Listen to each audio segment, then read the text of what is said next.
This is the Sloppy Ball Song. It's the Sloppy Ball Song. Have you ever heard the Sloppy Ball Song? You only do it in college when you got the sloppy fucking balls. Is this thing on?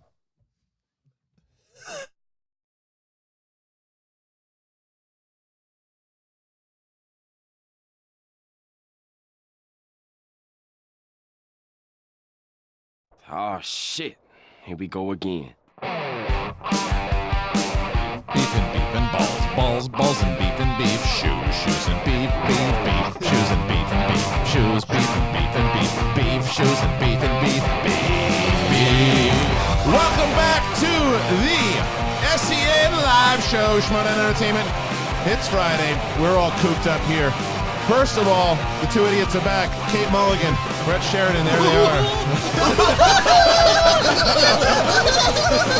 Directly next to them, he is the king of outbursts. He is the one, the only, Ben Goddard.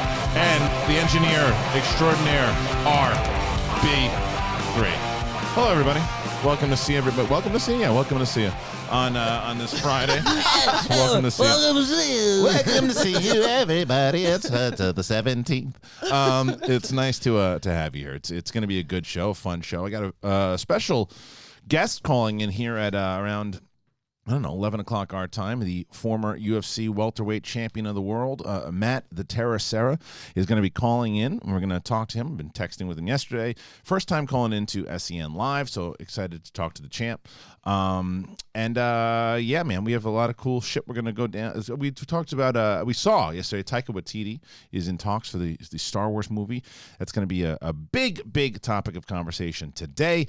But one of the managers who had a nice draft at the Schmodown draft, Miss Kate Mulligan. Excited? Woo! Very excited. Yeah. I had so much fun doing that. I don't know. I mean, good. I like your team. I've never been. It's a good team. Solid team. I had some good advisors. You had and I said this is that Kate and all the rookie managers are going to surprise people, and not just not about me. No, about Tom, Paul Preston, Rachel Silvestrini.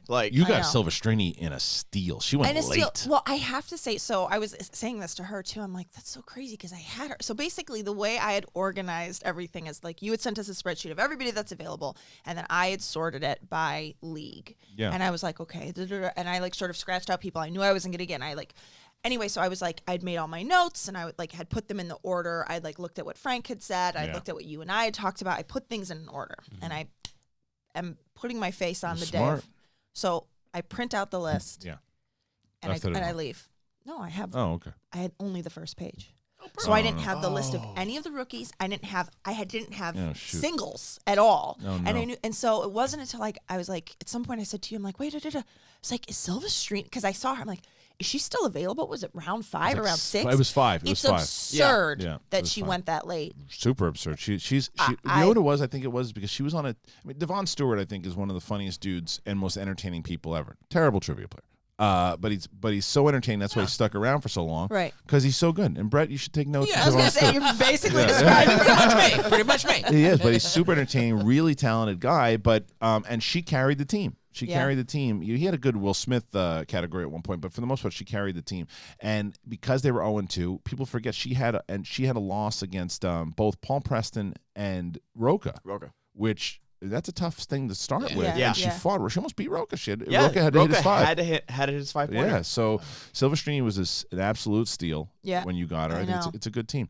Look, the other thing for you guys is that I'm getting some great comments on the Apple Podcast feed. This was sent from our podcast guy this morning that I wanted to read to you guys. This is pretty awesome. Where the hell he sends me a lot of these. Okay, this was from Hurt Locker 11. I love this show. It's a good daily listen and allows me to alienate myself away from all my friends and family for 2 hours every weekday. Is that a good thing? Yeah, I'll let you know in a couple of years.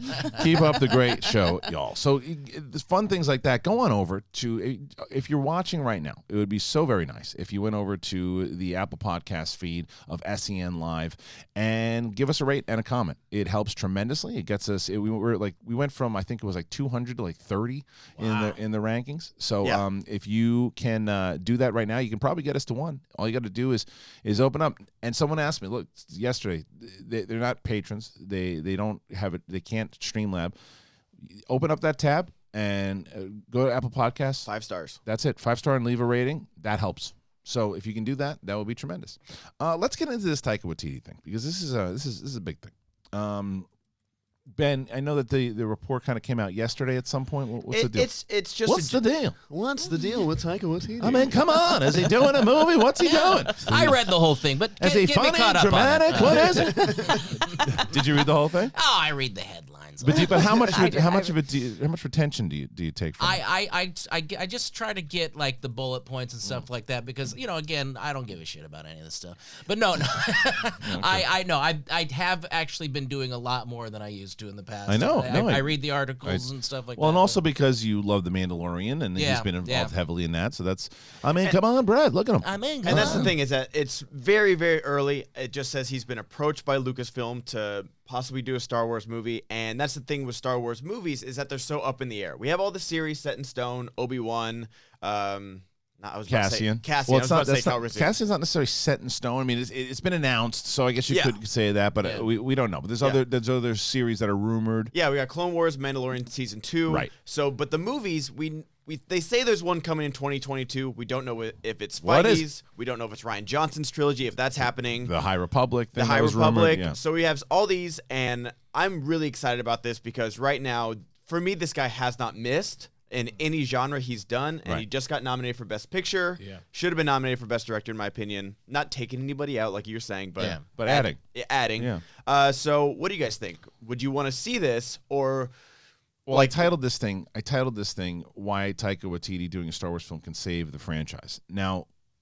So how do you feel? Yeah, because you've been saying you don't want to see the films. I don't care about the films as much as I care about TV because I think the narrative itself is served better on television for an IP this vast. Yeah. So the reason I said that, and I'm not talking about box office financially, because if I was talking about that, it'd be dope because the Star Wars passed $1 billion. Passed $1 billion. So as far as financially, people want to watch this stuff in the theater. I mean, it's $1 billion. You're talking about storytelling. I'm storytelling, exactly. But the reason not why making shit up. No, right. But the reason as far as why he can save the franchise is not only because he's a phenomenal director, not only because he is the hot ticket right now, and he, like you said, he hasn't missed. That's not why it is so important for him to do it. It is because he has worked on The Mandalorian and has dove deep on it and has worked with the likes of a Favreau, Filoni. He has seen the inside working of the inside baseball thing that Lucasfilm is scared to death of. Yeah. And it is clearly working because you look at what's happened. And by the way, Lucas did not go to the premiere, right? Lucas did not show up to Rise of Skywalker set, and I don't even think, maybe he showed up in Last Jedi. I don't remember. I don't think he did, but I don't think he was at Force Awakens from what I heard. He's been on the set for Mandalorian, and they just posted a new picture of him holding Baby Yoda. Baby Yoda. Aww. He and Filoni, but he and Filoni, cute. it was cute, but he and Filoni are tight, and Filoni has always said he's like, this is his Yoda, and they've been, and I remember when I was on Far, Far Away back on Geek Nation, and I was skeptical of how involved Lucas was in the Clone Wars. I'm like, he's not.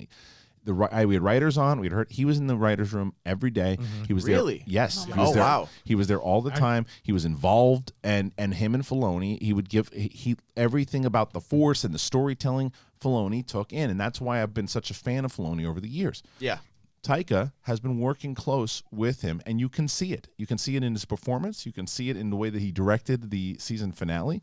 So if he carries that over of what he has learned so far, then we're in for some good stuff. And he's going to collaborate, and he's going to ask for Filoni's input, and he's going to talk to these other story people. So he's in the circle now. It's the same reason I would be excited if they said that Deborah Chow was announced to do a feature film, or Rick Famuyiwa, I guess. Thank you. Never get his name right. But any of those. I think I'd be a little hesitant on Bryce Dallas Howard because I just think that her first episode it didn't hit all the way. I think and she's a young director. I feel like that was more the writing though, like what you guys say about the bartender or the servant. But there's still server. But that's still direction and performance. That's direction. Yeah. But, I mean, but she could have gotten better performances. I think so, but that's only because she's still, and I think that it did. I like that episode way more than Kate did, but I still think that she needs more time. Yeah. And the same thing with Filoni. I don't think that I want Filoni to direct a Star Wars movie as much as I did before. Okay. I want him to stick with TV. Yeah. And because that second episode to me, that he did was probably the worst one. And I also, love just like telling a story through a whole television show, Yes. 8 episodes is like much. I wouldn't say harder fitting into a movie, but it's just different. Yeah. Like so, I don't want him to cram it all in. I also have to say, I think there's a difference between being a good director and being a good Star Wars director. I think Bryce Dallas Howard is probably a great director.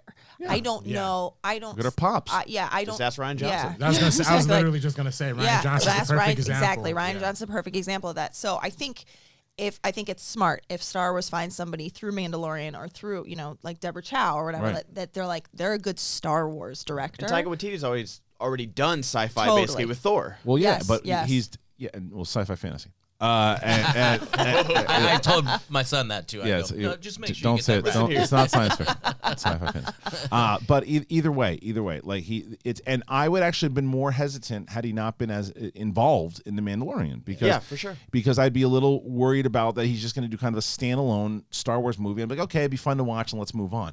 I think because of what he showed that he can do with both performance, directing, everything what he did, I think that he's locked into it. And I think that with the addition of being, and I don't know how close he is with Filoni. I mean, they could not get along. From everything I know about Waititi, he gets along with everybody. And when I had the pleasure of meeting the guy, he's maybe the funniest individual I've ever met in my life. Just He naturally seems it. funny. He just seems He's it. just naturally a funny dude. Yeah. And Well, just like with his interviews with Ryan Reynolds about Free Guy, and someone's like, "I think it's the first movie you guys done together, right?" And they're like, "Yeah." Because they've done Green Lantern together. Yeah. Like, what about Green Lantern? Like, no. This is definitely the first one. No, he's a funny dude, man. He's really talented, and I think he gets it. And when some people always get nervous with him because he's so funny, that the humor is gonna outweigh. I was gonna ask, would you want him to write it as well? Yeah, I would. Okay. I think that he's proven. He did. I don't know if he wrote. I don't know if it was Favreau or him. I think Favreau has the screenplay. Favreau credit write for it? that. Yeah.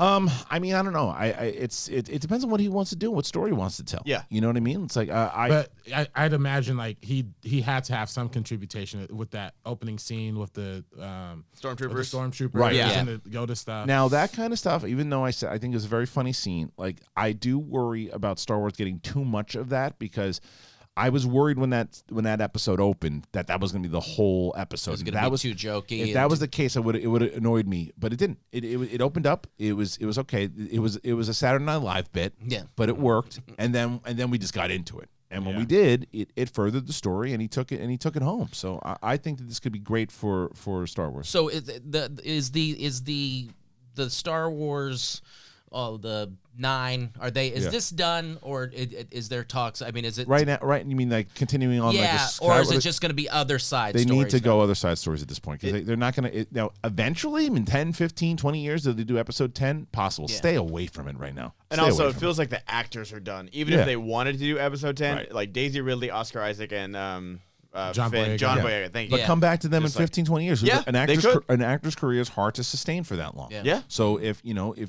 in 10, 15 years from now, Daisy Ridley's not getting all the opportunities she would, and the same thing with like John Boyega, and maybe they are, but I'm just if they're not, Star Wars comes knocking, they're not going to say no. What's a storyline you'd like to see him take on? What? Taika? Yeah. I'd like to see them go to this High Republic thing. I like that a lot. Yeah. Like seeing what because I'm so new to like the lore of Yeah. Star Wars outside the movies. That So sounds interesting. let this rumor be true about the High Republic, and let him kick us off, and For let sure. him start the new characters and get us introduced to all these new people. High Republic, for everybody who doesn't know, Yes. is just a great weed store. It in really North is Hollywood. delish. Great. Delish. Great. It's Just called Delish. Yeah. High Republic / Delish. Delish. Yeah, it's Yeah. really High good Kush, stuff. man. Yeah, So really hybrid. good. how do you feel about this? Is this good for the franchise? This is amazing. I think obviously like Taika Waititi is one of the greatest directors we have working right now, especially Right. with young voices. I was worried. I get worried about the jokes too. I was even worried about Jojo Rabbit when I first saw it. Yeah. That movie was going to be too jokey about like Hitler and World War II, but it was actually like a really touching like Yeah, story. that Well, one- so let me ask you a question though, because Taika Waititi, right? Kevin Feige has been announced to produce a movie. Yes. Is this the movie? That's what I wondered too, because they obviously have like a good relationship together, Right. and they obviously did Thor Ragnarok, which to me I consider one of the better Marvel movies. But it looks like Taika just had complete creative like freedom when it comes to that. Pretty much. I was gonna say because like he got to put his style on it. I think the same way that Ryan Coogler got to put his style on Black Panther. I don't know how much creative control he had in like dictating where the story went. Well, I was just gonna say like he didn't put the Thanos thing until the post credit scene, Right. like Thanos' ship right there. Yeah. Like so, I felt like out of a lot of the Marvel movies, like Kevin Feige was like, okay. Do your your thing. thing. Here's my and take. We'll put the stinger Yeah. at the end, not Yeah. a hot tub scene in the middle where Thor goes off and talks Right. about the Infinity Stones. Right. But which was what? Which movie was that? It was Age of Ultron, right? yeah. It was Yeah. not good. But he had mentioned, Feige that is, had mentioned at one point that I think that he wanted. I think that there's some Marvel star that would be involved one way or another. He was looking at a Marvel star. Is Taika the Marvel star because he is in the movies? Yeah. And so and he's a star when it comes to the directing. He's one of those. He's a rock star director. He is like when he's. Was that a pun? Because he plays a rock guy. in No, Ragnarok. but he's a rock star. No, but he is a rock star director because like I remember being at the whatever screening it was or premiere it was, and they showed like the little There's pre-interviews. been too many, Brett. He's gone to too many. To Whatever remember. Marvel one it was, and so there was an interview, and he shows up, and the place lost their minds. Yeah. And it's like you don't see that when like Christopher Nolan shows up, and he's a star too, but people don't lose their minds the way they do. He's with, such like, a personality. Like he's a star. Yeah. And he's like and he's a talented actor, he's a talented writer, he's a funny dude, and it's a good to have him attached. So I think it's a great thing, it's a smart thing, and it would also make me nervous because Kathleen Kennedy has been very guilty of saying, "Who's the hottest directors right now? Who do people like? Okay, put them on it. Yeah. Okay, put them on it." And then they clash and it doesn't work. He has proven that he works within the Lucas system already. And I like this because it seems like the formula is director makes good, small, independent movie. We'll give him a big one, and we can control him because it's like his And big he's done breakout. big movies and he's already. done it, so Yeah. he has a voice and he has some yeah. clout. Yeah, and he's immersed experience. in the Star Wars world Yeah. already. I mean, he's part of the Star Wars lore. So I think this is a really smart move. I just also worry that he gets burnt out on Star Wars. He might love it so much that he won't get burnt down on it because now he's got Mandalorian. You assume he'll be. Hopefully, he's involved in season 2. We'd like to see him involved in season 2 one way or another. So, yeah, I think this is a great thing. What do you guys think? Go ahead and let us know. And you can also chime in, streamlabs.com/theschmodown. We're going to be taking questions from all you guys right now. And Are you happy that Christian talked about Star Wars? Are you happy on. that he just threw a thumbtack and someone's going to step on it later? Because I am. Yeah. Go do any little dances over there. Streamlabs.com/theschmodown. We're going to be taking questions. The Schmobot. Where's she? The music. Okay. Later, guys. Schmobot's on. Great show. So we are going to turn the Schmobot on. You can interrupt the show at any time throughout the episode, but keep the questions coming in on streamlabs.com/theschmodown. You dictate the conversation. We will answer whatever you want. I got to give a shout out to John Roca, Bibiani, Ben Goddard, the Kid, and Mark Riley. Did I say Riley? Yeah. Okay, say him twice. No, I didn't? No, Okay, no, okay. you said it once. Either way, so they had a great episode of Schmodown Backstage yesterday. They went over the draft. They talked about what did they say about Kate's team? Did they like Kate's team? We talked about the Den. Like, people are scared of Tom and Paul. Yeah. And they should be. Yeah, they should be. They should Unbiasedly, be. if I was on a different team, I have I'd an say announcement. that. I usually before every season, and we'll probably have to do a little breakdown of the season before we begin. I usually predict. I've predicted. I think Robert Parker is going to be Rookie of the Year. That I've already He deemed. was certainly the draft of the year. He's the one. He's the one to look at. He's the one to look at for sure. But I think Tom and Paul will have a title shot within 3 to 4 matches. That's my agree. prediction. I don't know if they'll win it because I wrote Tom an email yesterday and I was like, "We're getting a belt this year, baby. It might not be a Schmodown belt. I'll just buy you a really nice belt, but we're getting a belt, baby." And I so- think I'll get a participation ribbon. You will. That probably You'll finally by the end get. of Well, the you'll year. get your first. Well, so and this is another announcement for people too. By the way, is that if you date normally if you have one match in the season, then you're not a rookie the next season. Like Bibiani played one match in the 2016 season. He wasn't a rookie in 2017. Oh, okay. However, if you debut in the free for all, then that doesn't count. So Brett is a rookie this season. If Brett plays the one match, he's a rookie. Jen Kemp, who's coming in, who debuted in the she's a rookie. So it wouldn't count against them to have a run and then not be able to be qualified. Yeah, because because you could do Brett and play 5 questions. Like, that's not a match. that's not fair. It's not a full assessment of the person's ability playing in. And those questions were way too hard. they were very hard. Yeah, I should have gotten easier questions. Yes, that's right. Write that Who better Who next stars time. as Indiana Jones? In Yeah, Indiana that was a Jones, tough right? one. That It's was a It's tough very one. hard. Okay, I want to get to some of these questions that we missed yesterday. The Schmobot came in at the very end, and it was from Kristen Stewart, Robert. Robert Parker, I was going to call you. RB3. Yeah. Kristen Stewart here. Hey. I find the idea of more nominees a great idea. My performance in Upchuck Angels was stolen by a women playing women with a bad nose job.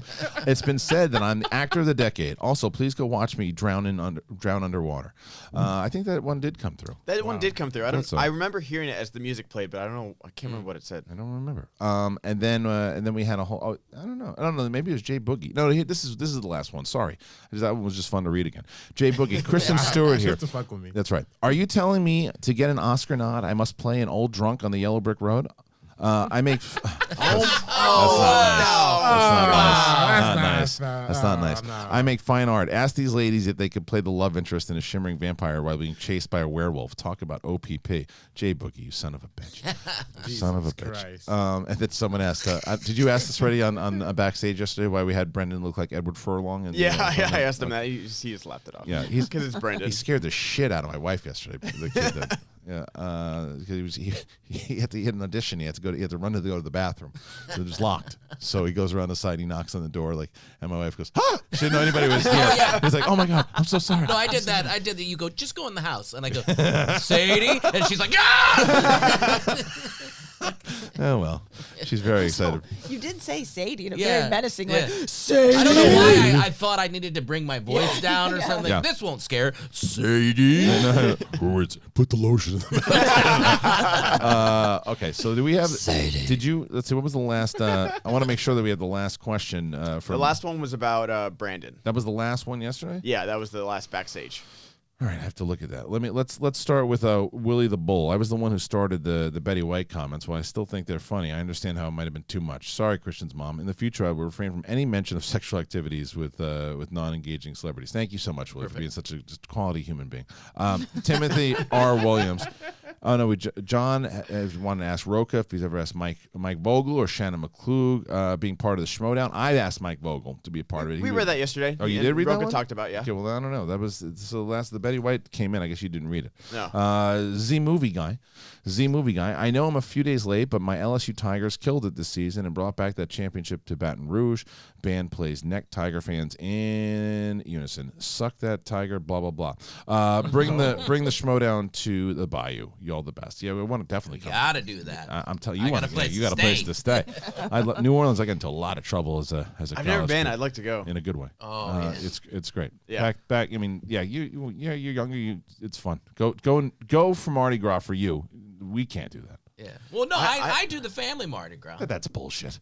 No, it's I think sure. Stay away from New Orleans and Mardi Gras in general. I'm telling the young people to go. I know, he's basically the same age as us. But he's not married with kids. I know. I'm not in college. Like maybe in college I could do that. Now, I can do Disneyland, but that's too much anxiety. Yeah. You can go to Bourbon pretty much any day of the week, and it's gonna go off. Mardi Gras, it's a nightmare. You can't even walk. Can I ask you a question? You don't have to answer this if it's too personal. I think it was Comic-Con. Who was that lady that you introduced us to? There was a girl there. No, just a friend. Yeah, I just decided to come to the show, and she lived in San Diego. Yeah. I thought that was a romantic lead. No. It should be. She's very pretty. Voice, can you give us what the Den will do this season? Mama Lion forever. There we go. Oh, you want to know what the Den's going to do this season? I'll tell you what the Den's going to do this season. There's a little something called WIN, win. Like the Windy City. Know what I'm saying? Garbage.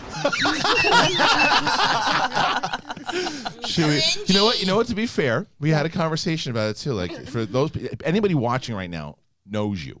Yeah. Right. So do you want to get a yay or nay on The Voice? Or no? I do what my boss tells me to do. No. I do. This is what I'll say. I think the Voice is polarizing, and I have to listen to that. I think that there are people that hate it, and there are people that love it.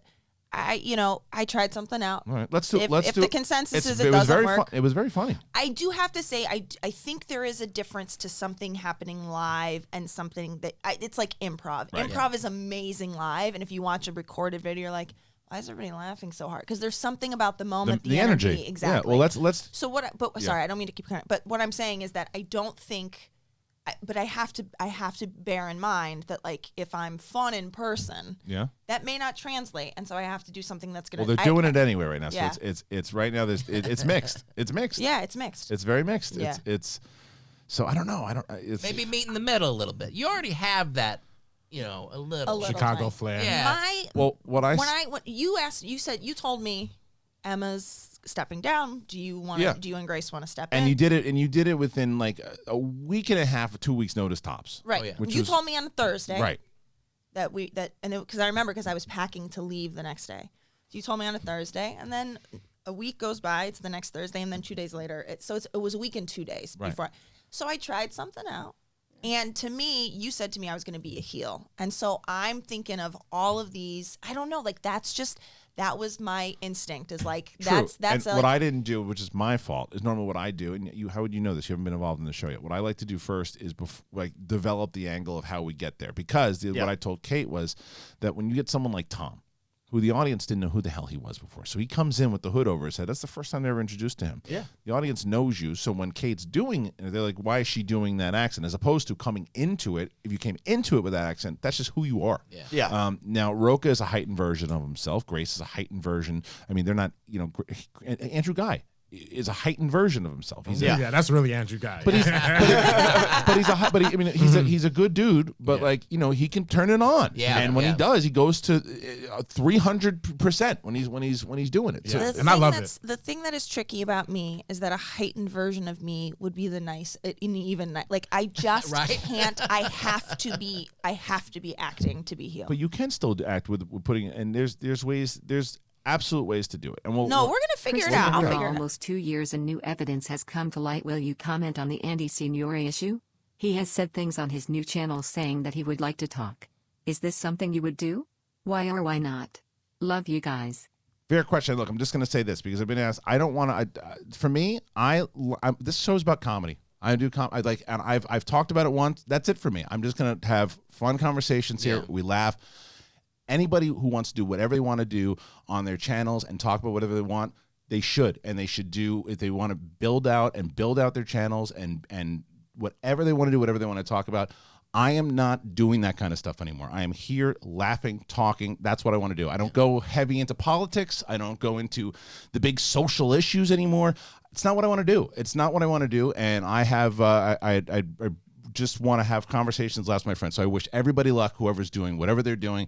So thank you for the donation. All right, moving on. But go back to your voice thing. You gonna do it? You want what? Now. Right now? Yeah, tell them what you think. What this character think Just about finished this? SEN 4647 the awards draft and backstage. Timed it perfectly that today's episode started as soon as backstage finished. Wow, Everything about the awards and draft was amazing. So excited for season 7. Me too. I'm super excited about. That guy really took a long time to get to that point. You really, Jesus. at the very least, all of your challenges need to be in that voice. Yeah. Every challenge. Yeah. I also have to say, I do think it's an accent that I actually love because it's my whole family. Yeah. Like I got my cousins in Chicago, Kenny and Doug. Don't know if they're listening, but if they are, love you guys. Love yous guys. So to me, but I understand that it is a grating accent to most of the country. Anyway, we'll work it out. We'll figure it out. Figure it out. Listen, I also have to say, everybody's like, the Schmobot sucks and is so, like, we're still doing the fucking Schmobot. Well, look, the other thing is Kate and I are going to have a lot to talk about because we're both flying out to New York because we made the announcement yesterday. We announced it on the show, but then last night, the tickets are on sale for SEN Live in New York, 5 o'clock at the New York Comedy Club in the East Village. That's right. It's going to be myself. Yeah, we just like to have fun and sync periods with each other. That's right. Funniest line of the draft. That's exactly right. Thank you. Thanks. Exactly right. Would it have been funnier if it wasn't in the accent? That's the question. Yes. I don't know. I have to say, I think me being like, I can't wait to sync periods with you is very different than, Rachel, I can't wait to sync periods with you. It is, but know what I'm saying? But yes, but you're funny, and Kate Mulligan is funny without it. So it would have still worked. And you did the intro to the awards as not that as you. Yeah, I know. Yeah. So that's the other thing. I have You to can say, tell Brett's like really nice. Brett didn't like it either, did you? Hey, it was. Yeah, I know. I can tell. But I can know tell, that you tried something. But I thought was the laughing my ass off because about that it. was because that's what she It said. was funny. And my thing was this: the night was really funny. Yeah. The moments that you hit, you didn't bomb at all. You crushed. the thing is, that's a full season and more so that you're going to have to put up with that. Right, that you're going to have to put up with that. Yeah, that you're I going to don't have to mind do it. All right. Yeah, who did you, we'll who figure did it you out. draft when you sang the song about the food? Oh, Sean Sullivan. Yeah, that is actually a real. That was the peak of that voice right there. Like That when is, you said, yeah. it was so funny. That's an actual song. Like my friends that have the last name Kalaki, it works with most Irish names: Mulligan, Sullivan, Kalaki. Or it's just that's like a song that we actually have sung in my family. Anyway. All right, so let's get to some more questions here. Wait, I don't do get need to address Kate's accent. Listening to her voice caused conflicting emotions. Oh, Anthony. Do I love it? I think so. Does it make me want to cut my ears off? I think so. Either way, Kate, I fucking love you. Yeah, you got people talking regardless. I know. You're Finish never about bored. New York though. Oh yeah, so New York we have on Saturday at the New York Comedy Club. On Friday, New York Comedy Club, 5 o'clock. It'll be myself, Kate Mulligan, RB3 will be there. Ben's actually coming too. We just figured that out last night. Never. Yeah. Thanks, sir. Have you never been to New York before? I've never been to New York. Oh, that's cool. I didn't Yeah. know that. Okay, good. Very You should excited. tell me We're that both before. on the same train. Let me tell you something. Let me tell you something about Ben Goddard. As much as he gets crap, the guy is a really hard worker. And Yes. no, Thank you. the other thing though, besides that, like he asked me so like very subtle about 2 weeks ago. He's like, "Hey, do you need me to go to New York?" And that was it. I said, "I don't think so." At the moment, he's like, "All right, cool." He never once threw out, I've never been to New York. I wanted to go to. I until 2 seconds ago, I had no idea the guy hadn't been to New York. So yesterday when we were going through it, Megan and I were talking because we need another hand. We're like, well, let's take the kids. So good. I'm glad, man. You're gonna have a good time. I'm very excited. awesome. And I think our special guest, and I'm going to confirm it with him, even though he told me yesterday, but we'll ask him on the air, is going to be Matt Serra. Matt Serra is going to be there at the New York Comedy that's Club. awesome. And he's going to come in. He's going to be a guest. Have you got a chance to talk to Matt on the phone? No. You're going to love him. I know. I mean, you think I'm New York. I mean, this guy could be. I was gonna say that is one person We'll I'm have never gonna everybody- have a rant against. No. Yeah. If you Google, you wouldn't want to. He's the nicest guy in the world, and he's just a funny dude, and he's got a big personality. It And makes if Kaiser look like he's speaking proper English. it's just you Google New York and Matt Yeah. Serra pops up. Yeah. He's a Long Island kid who was an underdog, and you've heard of GSP, George St. Pierre? Yes, of course. He- this was when I was big into He UFC. knocked, he knocked out yeah, GSP yeah. and I feel like that was won the the prime of welterweight. UFC. It was one It of was the like best. Yeah. Chuck Liddell, like Yeah, Iceman Chuck Chuck Liddell. Liddell. It was during like, that time. was, yeah. He won Rampage, the Ultimate Fighter. He got a Griffin. shot, Yes. and I bet Rampage. on Matt Serra. Won a lot of money off of that because he You was were like talking about he that was like a yesterday. 10-1 underdog. You It was to. huge Yeah. when he knocked him out and he beat GSP and it was great. And I was always a big fan of Matt Serra, and then I found out randomly that he was a fan of me, and he talked about us on his show. Wow. And someone had sent that, and then we just started connecting, and he was a frequent caller in on Collider Live, and then he's been listening to SEN, and we've been talking, and he wanted to call in. And I said, listen, man, we're going to be, because we kept trying to meet up. He's invited me on UFC Unfiltered many times, but he shoots earlier than when I'm usually there. Yeah. So I was like, look, I'm going to be at the New York Comedy Club doing SEN. Do you want to come in? He's like, yeah, I can do it. So we're thrilled to have him, and I That's can't wait to awesome. talk to him. I haven't talked to him in a little bit. So I totally don't have FOMO about this whole thing. I know. Listen, well, you were invited. Why did my kid have to be born that weekend? Half joking. I know. 'Cause that comedy club, you performed at that Yeah, comedy that club. was It's got amazing. a good energy. No, it was a great trip, and Right. we actually stayed in Manhattan that one. And this, I Right. mean, my sister legit lives in Brooklyn. Oh. I'm telling you, I've said it a couple times. You got to hit a bodega. I'm gonna find out the one that I had, but the chopped cheese. I want to report on everybody else how they feel about the chopped cheese. Chopped cheese. which is apparently like a very popular among drug dealers snack or something. If you look up the Urban Dictionary. What are you setting us up for? I don't know. Well, good time, I guess. My sister Like, if gave I'm me not this going, whole- you're all gonna die. Yeah. But by the way, and so if you got tickets to Ellis's comedy show that night, 8 p.m., then you should have gotten a code that will give you half off of SEN Live for that day. But you can get tickets. They're available at the New York Comedy Club in East Village. Just check it out or go to Mark Ellis Live, I believe. You gonna Mark do a Ellis. set? I don't know about I had popped into the last one at the New York Comedy Club. After doing SEN Live that day, I don't know. I know. I'm nervous. I'm going. If I'm going back to back. It's not because of the back-to-back thing. It's Yeah. like it's for me that I've filled my quota inside my head of stage time. yeah, You know, yeah, and yeah, that's not for everybody. But I used to go up 5 times a night. You know Right. that. But Yeah. But I'll just do it. And plus the fact I got a lot of friends that are coming in that I might just go out Wanna to hang dinner with. with Yeah. afterwards. So I don't know. You're going to miss my set again just like Comic-Con. Oh, but RB3 was there. He recorded. Yeah, yeah. He recorded. I do want to say you and Josh nailed the opening. Oh, yeah. Oh, opening thank show. you. Yeah, I haven't got You a know, chance it's to talk funny. to you. He and I love Josh. I felt like, I was like, is this working vibing? or not? Yeah, like I couldn't tell at first. I felt like there was like, No, we weren't, I don't know. It was perfect amount of crowd work and just jokes. It was great. Yeah. And But you then just, I feel that like- was just all. Improv. Yeah, That yeah. was great. No, you. Yeah, no, he was, but I just feel like he's such a, such an energetic, happy dude. Right. Like, it's just, I feel like I'm like, oh, Josh and I could actually Yeah, it was great. take a show on the road. Yeah, Yeah. it was good. Well, and he's, I mean, if it was we weren't our. If you and I weren't taking a show, exactly. yeah. that's right. Josh, also known as the poor man's Yeah. hairless Brett. Well, you can get tickets She's once very again. hairy, You should get honestly. those tickets because it's going to be a lot of fun. And obviously, the next night is the big Schmodown, and that's already Oh, it's good. Dan Murrell versus Bibiani versus the Kid in the main event. The winner plays Bateman in Atlanta on February 29th, and then Andrew Guy versus Burnett. How do you miss that? I mean, if you've gone to the New York event in the past, you've been there, you've seen it, you know the energy. The energy is going to be crazy. Just think of the promos that Guy and Burnett are going to cut on one. I was gonna say if you just want to see Dan and the Nothing kid better and than Bibbs. watching SEN live on my birthday.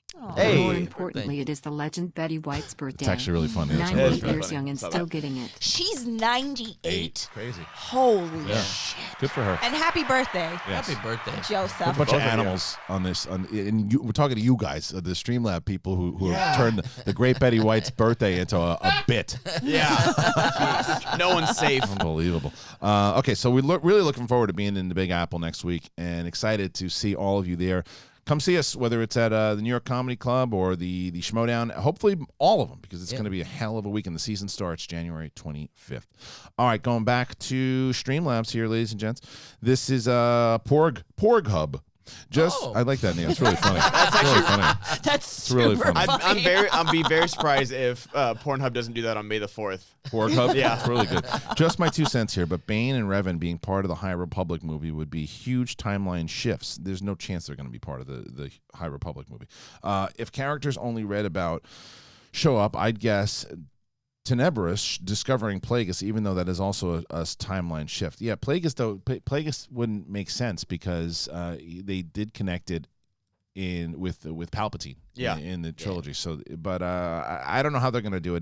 They have a chance to set up so much lore, so I'm excited. You got to see. Flargus, Plagueis, And Zimzom. And, Zimzom was your favorite of all time. Well, yeah, but you can't have them all redconned at the same Were time. you shocked? Were you shocked what they did with Zimzom in the novels? Oh God, yeah. Did you like that twist? The novels, it was great, but when they stuck him in the Rise of Skywalker, Like a little cameo. yeah, like a little cameo like that. Right. No, I think he needs Spoiler. a standalone. Right? He did Gosh. instantly. Yeah, Yeah. but what do you think about that whole the big twist they did in the book?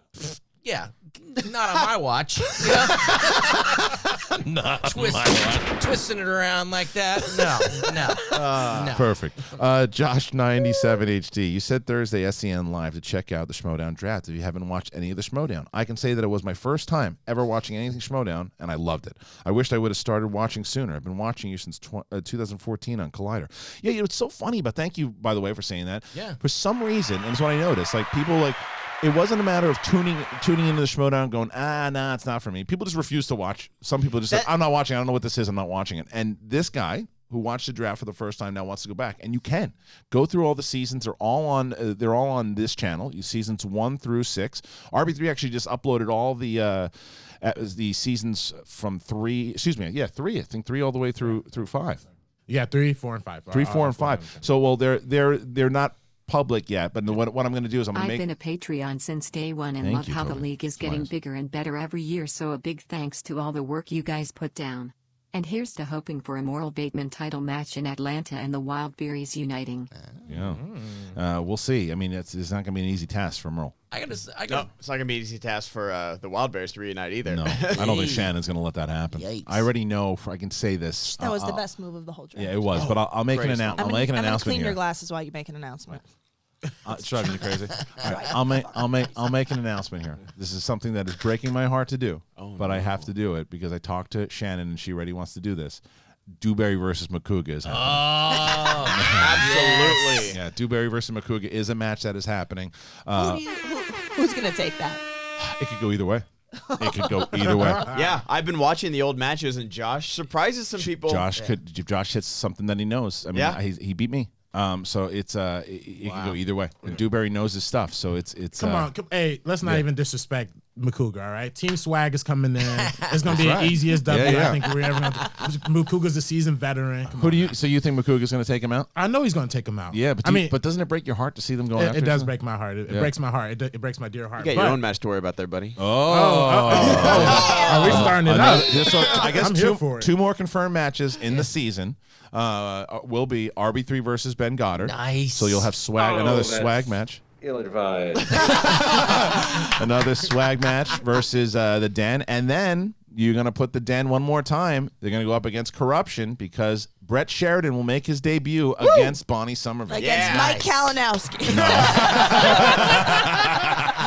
Would you shit your pants if it was Kalinowski? You know what? Let's do it. I'm gonna shit my pants either way. You know, let's do it. Yeah.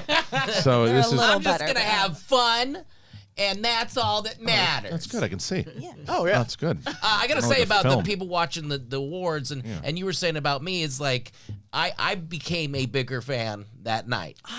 It was it's hard to sell it.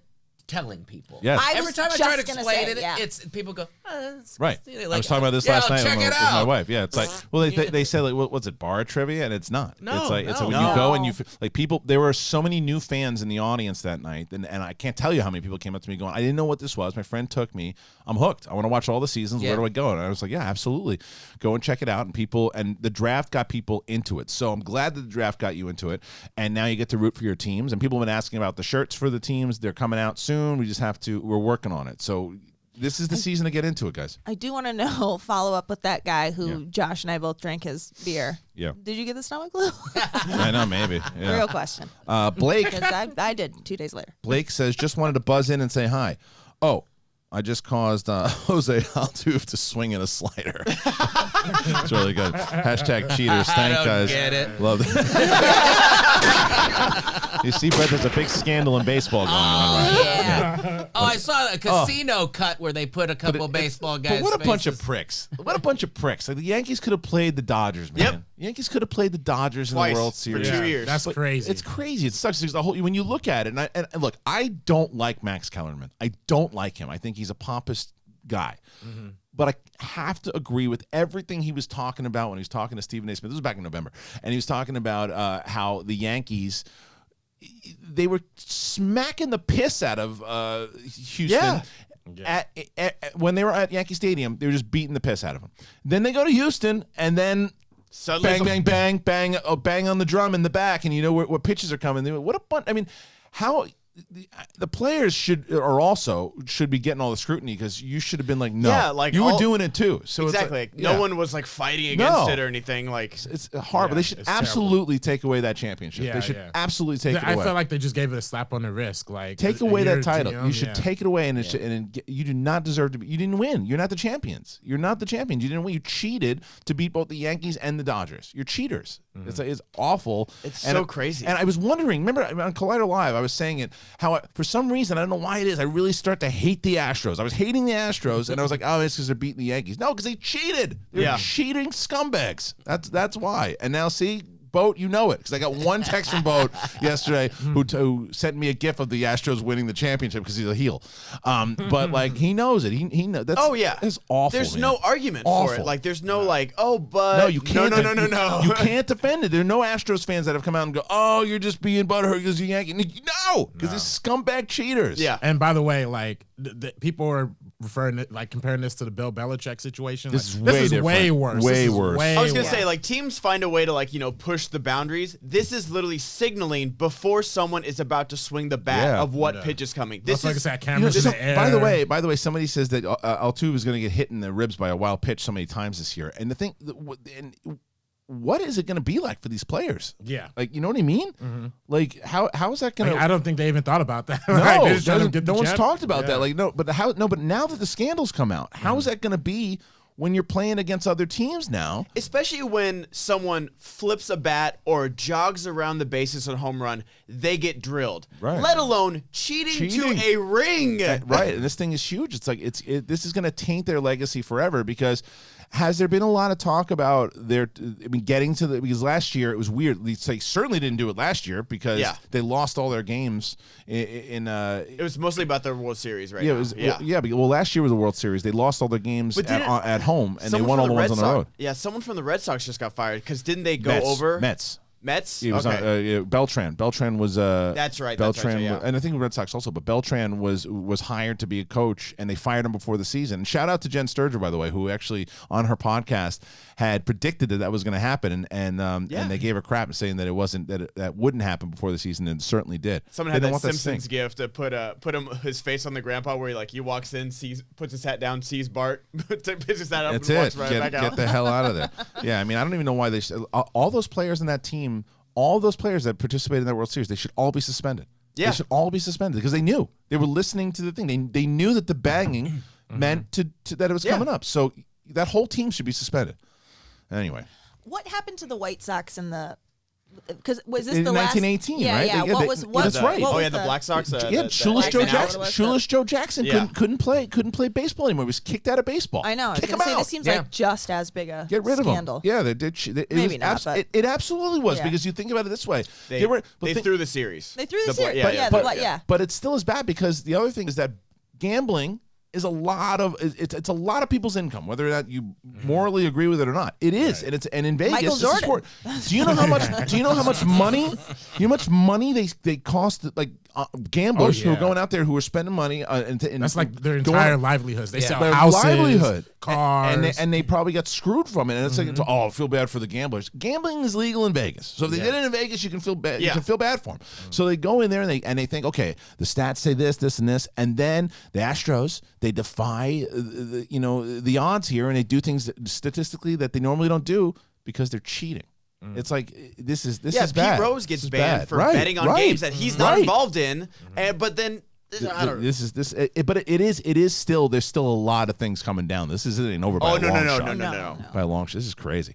Okay, so getting back to this is what I love about. By the way, this is why everything that you guys do, Streamlabs here, you take us down a lot of different paths, and this particular path was one we haven't really talked about. We talked about it a little bit yesterday, but.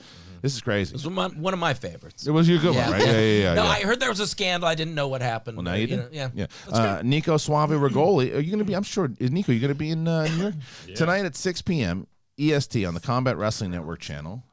#Trivia for Thon 2 begins with the trivia community's first ever Teams Turmoil match as 5 teams compete in a gauntlet-style format for the inaugural Combat Wrestling Trivia Tag Team Championship. I got to tell you, it's guys like Nico and Chris Doman and the Call to Action guys that really make me proud of what we've done because they take it so seriously and they create and if it's not for them. You don't get the Paul Oyamas and the Chance Ellisons, the Sean Sullivans, the James Whites. You don't get Robert Parker. You don't get these people because it was because they're so passionate about the Schmodown that I don't know if I'm ever going to play in the Schmodown. So they created their own thing, and they essentially created the minor leagues for us to be able to find this great talent that I would have never known about. It's hard to find people out there. I would have never known who the hell James White is. I would have never known who Chance Ellison was. I found Chance. You wouldn't know who James White is because he's just a different. Aged Mark Ellis. That's true. I have a picture of him with his hat backwards. He did not like when you took his hat off his head at the bar. He did not like that. She remembers that. I do remember that. I do. I do. Really? He didn't like it. I don't think so. I looked at his. I don't think in a way that he was mad at you, but I can just tell he was just like, I don't think people were allowed to touch his hat, but you're a manager. He had done it earlier. Well, I'm not his manager. No, but you're a manager. My apologies, James, if I might be wrong. But he had done it earlier. He had turned his hat backwards. I was like, you look just like Ellis, and so I took a picture and I still have to post it. But I'm like, had a great time with Ellis. Well, who said you guys said it on? I think on Backstage yesterday about James White that. By getting drafted so high, he's been able to break out now. Like his name is now sent because there are other people like Jada Paramo or Diane Amadou-John and Clee Wiggins who were drafted in rookies and Marisol McKee who were drafted. Like, okay, they went in spots that they were supposed to go. So when you hear those names, you're like, okay, cool, let's see what they do. They got picked in the rookie spot. Picked in the rookie spot. But James White going in the second round for the first pick, all eyes are on that kid now. So if he delivers, Robert Meyer Burnett looks like a genius. If he stinks up the joint, Robert Meyer Burnett looks like, oh, you're playing on par here, buddy. That was a bad choice. Yeah, you know what I mean. People think that Robert Meyer Burnett's team was going to be stinky, and he's got Ethan Irwin. He has Alonzo Duralde. Yeah. He's got Whitney Seibold. Yeah, that's a big squad. He's got a good squad. Yeah. And if James White, if Irwin and White become a team, because that's the rumor, is that Irwin and White become a team, and they're good, Robert Meyer Burnett's going to be sitting pretty. I don't know anything about James White, but I'd put Ethan Irwin and Whitney Seibold together because Whitney's gotten some. I wouldn't. You wouldn't? Nah. Whitney's gotten some hard hands, like because a lot of critically acclaimed matches that they've lost, they've scored over 30 points. I think James White, these fan league competitors, they know the Schmodown game better than some of the pros. Whitney Seibold still does not understand the game all the way through. Yeah, and he's not, and it's like when I heard Bibbs where he said that he gets bad luck, and he's played some really tough matches, and he's a really good player. Mm-hmm. But the thing is that I don't know how dedicated he is. I think that he shows up when you ask him to show up, and he's not. It's never one of. He's a professional, and whenever you say to him, "Hey, you got a match," he's there. But I don't see him as locked in as I see a James White, and Ethan, who's very busy, is still locked in. And he really is. Like when he's there, he watches everything. He's there. He knows what's going on, and he knows the history. He's got an action figure. Yeah, he does. He does. But he knows the league. I don't think Whitney could tell you 2 champions that have held the titles before, besides maybe the Shire Wolves. So And Bibiani. So that type of thing, and I think that because of that, if I was Burnett, I'm not putting those two together. I would put Alonzo Duralde and Whitney together. Ooh. I like that team too because they know each other. Yeah, they know each other. They're friends. That camaraderie would be there. They'd be able to talk to one another, learn the game together. Because I think Alonzo even is learning the game better than Whitney. Alonzo only played a couple different times. Alonzo's a brilliant, intelligent dude, and not that Whitney isn't, but there's something about Alonzo that he's starting to get fired up about the game too. Yeah. So I think those are better teams than Whitney and Ethan. I don't think that those two would vibe. All right, moving on till we get to this is Fantastic Beefs. Welcome back. Hey, Out of the Best Picture nominations, which film do you think will be the most? Can you put my Bluetooth on, by the way? Oh, absolutely. Yeah. Out of the best. Excuse me. Do you need this? Yes, I need it. Out of the. Could you put the Bluetooth on with your mind? Yes, next please. Time? Yeah. Thank you. That would be better. Thank you so much. Without touching his phone. Yes. Yeah. Out of all the Best Picture nominations, you wipe my phone down too while you're at it. Out of the Best Picture nominations, which film do you think will be the most revered 10 years from now? I love The Joker, and I've seen it twice, but I'm not as sure as I ever want to watch it again. I think 1917 is highly rewatchable. Thoughts? I think 1917 is definitely the one that's most rewatchable for sure. Revered? 1917. Are you Yeah, kidding me? 1917. The one shot, the Yeah. music, the acting. Oh, I'm just like thinking. I wasn't saying it wasn't. I loved 1917. I think it was like my number 2. I'd say if more people give subtitles a chance, Parasite will be up there because it's truly like a timeless film about class, and like class will never go away. Like Brett, you have no class. What do you think about this? I love it. Well, I watched Parasite last night. Loved it. Yeah, you did. Jerk. Oh my God, he's getting nasty now. I think it is. I think it is going to be revered inside the film community. I don't think overall. And I'm hate subtitles. Yeah. But You did it. I just did it. The problem is I wanted to see Joker, and I'm having trouble getting myself to watch it because I just the whole just. Yeah, it's really good though. Psychological thing about it. It's it'll make you anxious. Definitely don't see Uncut Gems for you. Oh, is that a bad one? Yeah, it's a great movie. It's just you talk about you'll get anxious. Yeah. You'll get anxious picking up the watch cover. Breaking Bad? Do you remember how you felt the first 2 episodes of Breaking Bad? Oh God, where you're just like. The ceiling just collapsed in with the ball. Yeah, that's Uncut Gems for the whole movie. It's like that. Yeah, it's just like. Yeah. All right. So C3P Diddy, the guys are great. The goddamn den is in the house officially. Hey, I'm so glad that person likes me. Kate, guess what? I like that person. Kate, guess what? I absolutely loved your voice. Oh, Christian, she's keeping that voice, so shut up. I love the draft you all did. It was a great job. It goes for that crew as well. Yeah, and I don't think the crew's getting enough love too. But RB3, yes, Cameron, obviously Thad, Cody, Adam Smith. Yeah. Everybody who worked on the production. It's Megan.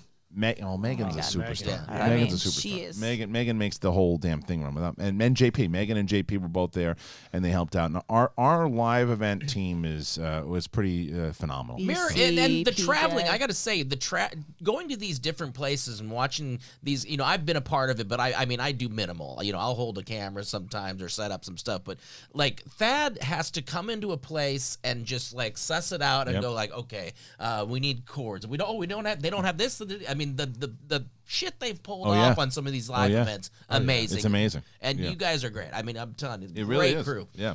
Rev Jake, I've seen all of Schmodown since season 1 tournament, and I was one of the most vocal people upset about the spoilers. I want to apologize for saying that you spoiled it on SEN too. I caught up yesterday, and you guys did try to avoid spoilers. Yeah, I mean, we did as far as talking about it on this particular show and on Twitter and everything else too.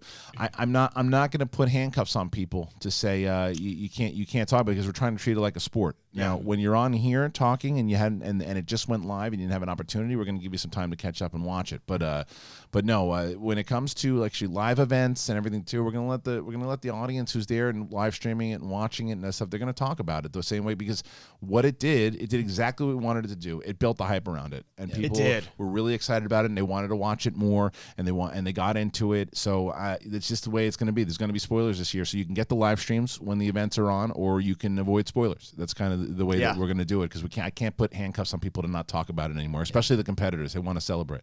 So competitors that are competing, you should mute them until you watch the match. Yeah, For sure. Yeah, and you should just mute Roku at all times. Yeah. I'm kidding. Joel Godina. But mute him fourth. Yeah. Do the other competitors first. I mean, does he have to use all of the characters, everyone? That was good. That was really good, actually. That was really good. That was really good. I stepped out of it. Yeah, no, No, it's you really didn't. good. You didn't. It slipped under and even hit on a harder impact on that. Yeah. I got one of your snipers. I'm so sorry. Yeah, I know. Oh my He deserved it. I know. Every time that gunshot goes off, I want someone to just fall. Well, we couldn't do it with Bonnie. Bonnie got freaked out Oh. because of that Joel, Vatican shooting. Joel, I can't read this thing. Joel's talking about breast milk. I can't do it. I can't do it. That was my ZCM fault, Zombie 'cause I Custom. talked about it Yeah, it first. was. ZCM Zombie Custom Maps. Yo, they released a lot of music today. Avenged Sevenfold's new single for their upcoming album. Eminem dropped his new album. Is that true? I didn't know that. I got to check that out. Dreamville directors cut an album, and Dreamville. and Halsey dropped her album. Wow. Yeah, Halsey. Halsey. Halsey. No, it's Halsey. Halsey. Halsey, Yeah, you got it right. All right. So what are you saying? Who? I enjoyed the Halsey. No, I said wow. Oh, I think he said who. Oh, no, I know who Halsey is. Who? What are you, fucking Al? Yeah. What movie? Oh no. Let's see. Come on. I know this one. Yeah. All right, hold on. 5, 4, 3, 2. Pulp Fiction. Heat. Correct. Who? Yeah, that's Al Pacino. He knows every Al Pacino line. What are you, fucking Al? Because she got I'd like to make a a trade. great ass, and you got your head all the way up it. I know that line. Who's he talking to? in that line? His informant. Who? What's the actor's name? It's the guy from Ace Ventura.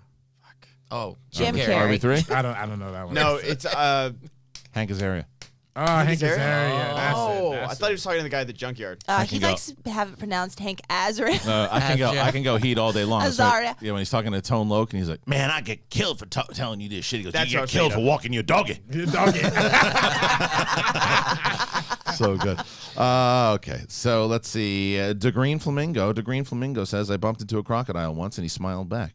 That's when I learned I could fly. Evolution is just crazy. If you don't believe in it, I got to read this like Gary Busey. I was going to say, this is Gary Busey. I got it. Yeah. The Green Flamingo says, I bumped into a crocodile once and he smiled back. That's when I learned I could fly. Evolution is crazy. If you don't believe in evolution, then you can't have an internet connection, so you can't even hear this. Hashtag how many spaces left. Really good. Rev Jake, you and Emma gave good apologies and understood the fans' anger. There just wasn't a win-win here. Okay, that's what is that? Thanks for being understanding. Now, only if I don't know what this is. As Andrium could. I don't know what this means. Marshall Weeks, what's up, Schmobile? I don't know what it Money means. well spent. I don't know what it was. It just kind of came in. There's a 2 out of 2. I don't see anything. Marshall Weeks, what's up, Schmobile? I watched the trial of JTE last night, and it was so GD funny. Yes. That trial, an error quote from Finstock, it's got to be on a shirt. And I guess Hal Rudnick was the OG Schmobot. He really was. He really was the OG Schmobot. There's no doubt about it. That's a good one. Yeah, he was. Did you ever see the trial of JTE? No. Treat yourself. Okay.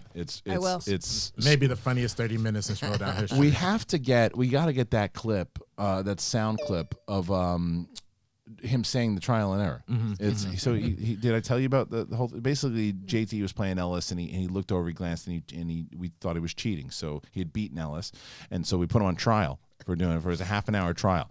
Finstock was his lawyer, and he started off, and he goes, this whole thing, it's about trial and error, and my client being on trial, it's an error. I love him. It was so good. All right. He's pretty polarizing too. People. When he first came on the Schmo show. Yes. Oh yeah, you showed me that clip. It's so great. And he was already that's how we introduced him on the show, and he'd been on for so long that when we introduced him in the Schmodown, we introduced him as people were fine they with knew it. him already. Yeah, they knew what he yeah. was, and he was a heel, and it also helped because his first team was the Patriots. Yeah. And so they were on top for a long time. Kaylin Rose, Pookie, and I are all in on the Den. Oh wait, hold on. Matt's calling her. Kaylin. Ladies and gentlemen, I believe joining us for the first time on SEN Live, he's my buddy. He is the former UFC welterweight champion of the world, Matt Serra. Matt, what's up, man? Woo! Oh, wait. Can't hold on. Let me see. Hold on. Let me see. Make sure it's on Yeah. Bluetooth. All right, we got. Do that over? No, I got you. I got you. How you doing, champ? What's going on? Oh, wait, I got you going through my car. You hear me okay? I can hear you fine. Yeah, you got me. You got me. You got me, RB3, Kate Mulligan, and Brett Sheridan, and Ben. They're all here, very excited to talk to you for the first time on this show. How you doing? Great crowd. Congrats on everything, man. Thanks, brother. I've been watching. It's awesome, dude. I'm excited for you. I am. Yeah, and what about yourself? What's the latest? What's going on? I'm sorry. This old man's walking towards my car. It's fucking weird. Okay. Sorry. It's all right. When I said "What's up, buddy," it was to this old man limping. I parked in front of my. I gotta get my kids in like 45 minutes. I'm in no rush. So as I parked, this old man's walking up like with this eye contact. I go, "What the fuck?" But anyway, I'm sorry. I'm sorry. He's got Let's get back to business. No, it's all right. Did he have a monocle? No, but it was very odd. I'm like, this is definitely not a carjacking. Too slow and too old, but he was just looking at me. I'm like, do I know this dude? Yeah, that's not the. Anyway, what a he viral. creeped off. He got in the car. That would have been an interesting viral video. UFC champ tackles old man and chokes him out. Also, if anybody's sorry. I was gonna say if anybody goes up to your car to jack it, that's the wrong car. We just. I'll tell you. I need to show you the They're gonna video. think I'm looking for trouble. No, I know. I'm looking for trouble. Well, we're looking for trouble because I texted you last night. And we're doing our show on Friday the 24th at the New York Comedy Club, and we're excited that you're going to be joining us. Yeah, man, I'm in now. What is going on now? We're just gonna do this, man. We're just gonna do this. We're gonna sit. We're gonna sit. Dude. Yeah. I'm up to hang out, man. I'm up to hanging out, dude. It's a Friday night, right? It's a Friday 5:00, and at the New York Comedy Club in the East Village, and it's gonna be a lot of fun, dude. We're glad to have you, and we're gonna talk about all of our geeky shit that we like to talk about. And you told me, what'd you think of Mandalorian? You told me you watched the whole season. Now I don't even think I spoke to you since then, right? No. Well, first of all, I loved it, man. I loved it. And you know what's funny? I've my wife, who's not really into Star Wars, and my kids who are 10, 8, and 6. Yeah. Everybody, we can all watch it. That's awesome. But yet he's still like murking people. It's still hardcore, but it's got like that Marvel violence where they're killing people, but you don't really see it. Right. So it's really it sounds corny. We're like, it's good for everyone, but my wife's not into it. Like she can't. The movie, she has like it's not her thing. But she likes this show. She likes it a lot. Yeah. That does something for it. Yeah. But I love it personally. Yeah, it's true. No, it's been great. It's the same thing. My 8-year-old and I, it's our thing. We watch it every week. She's so bummed that we're not getting it for another year. But it's got that old school feel for Star Wars. But what about Rise of Skywalker? Did you see that one? Yeah. Oh no, I'm talking. Yeah, the Rise of Skywalker. Before I get into that, that fucking guy survived the Death Star. But listen.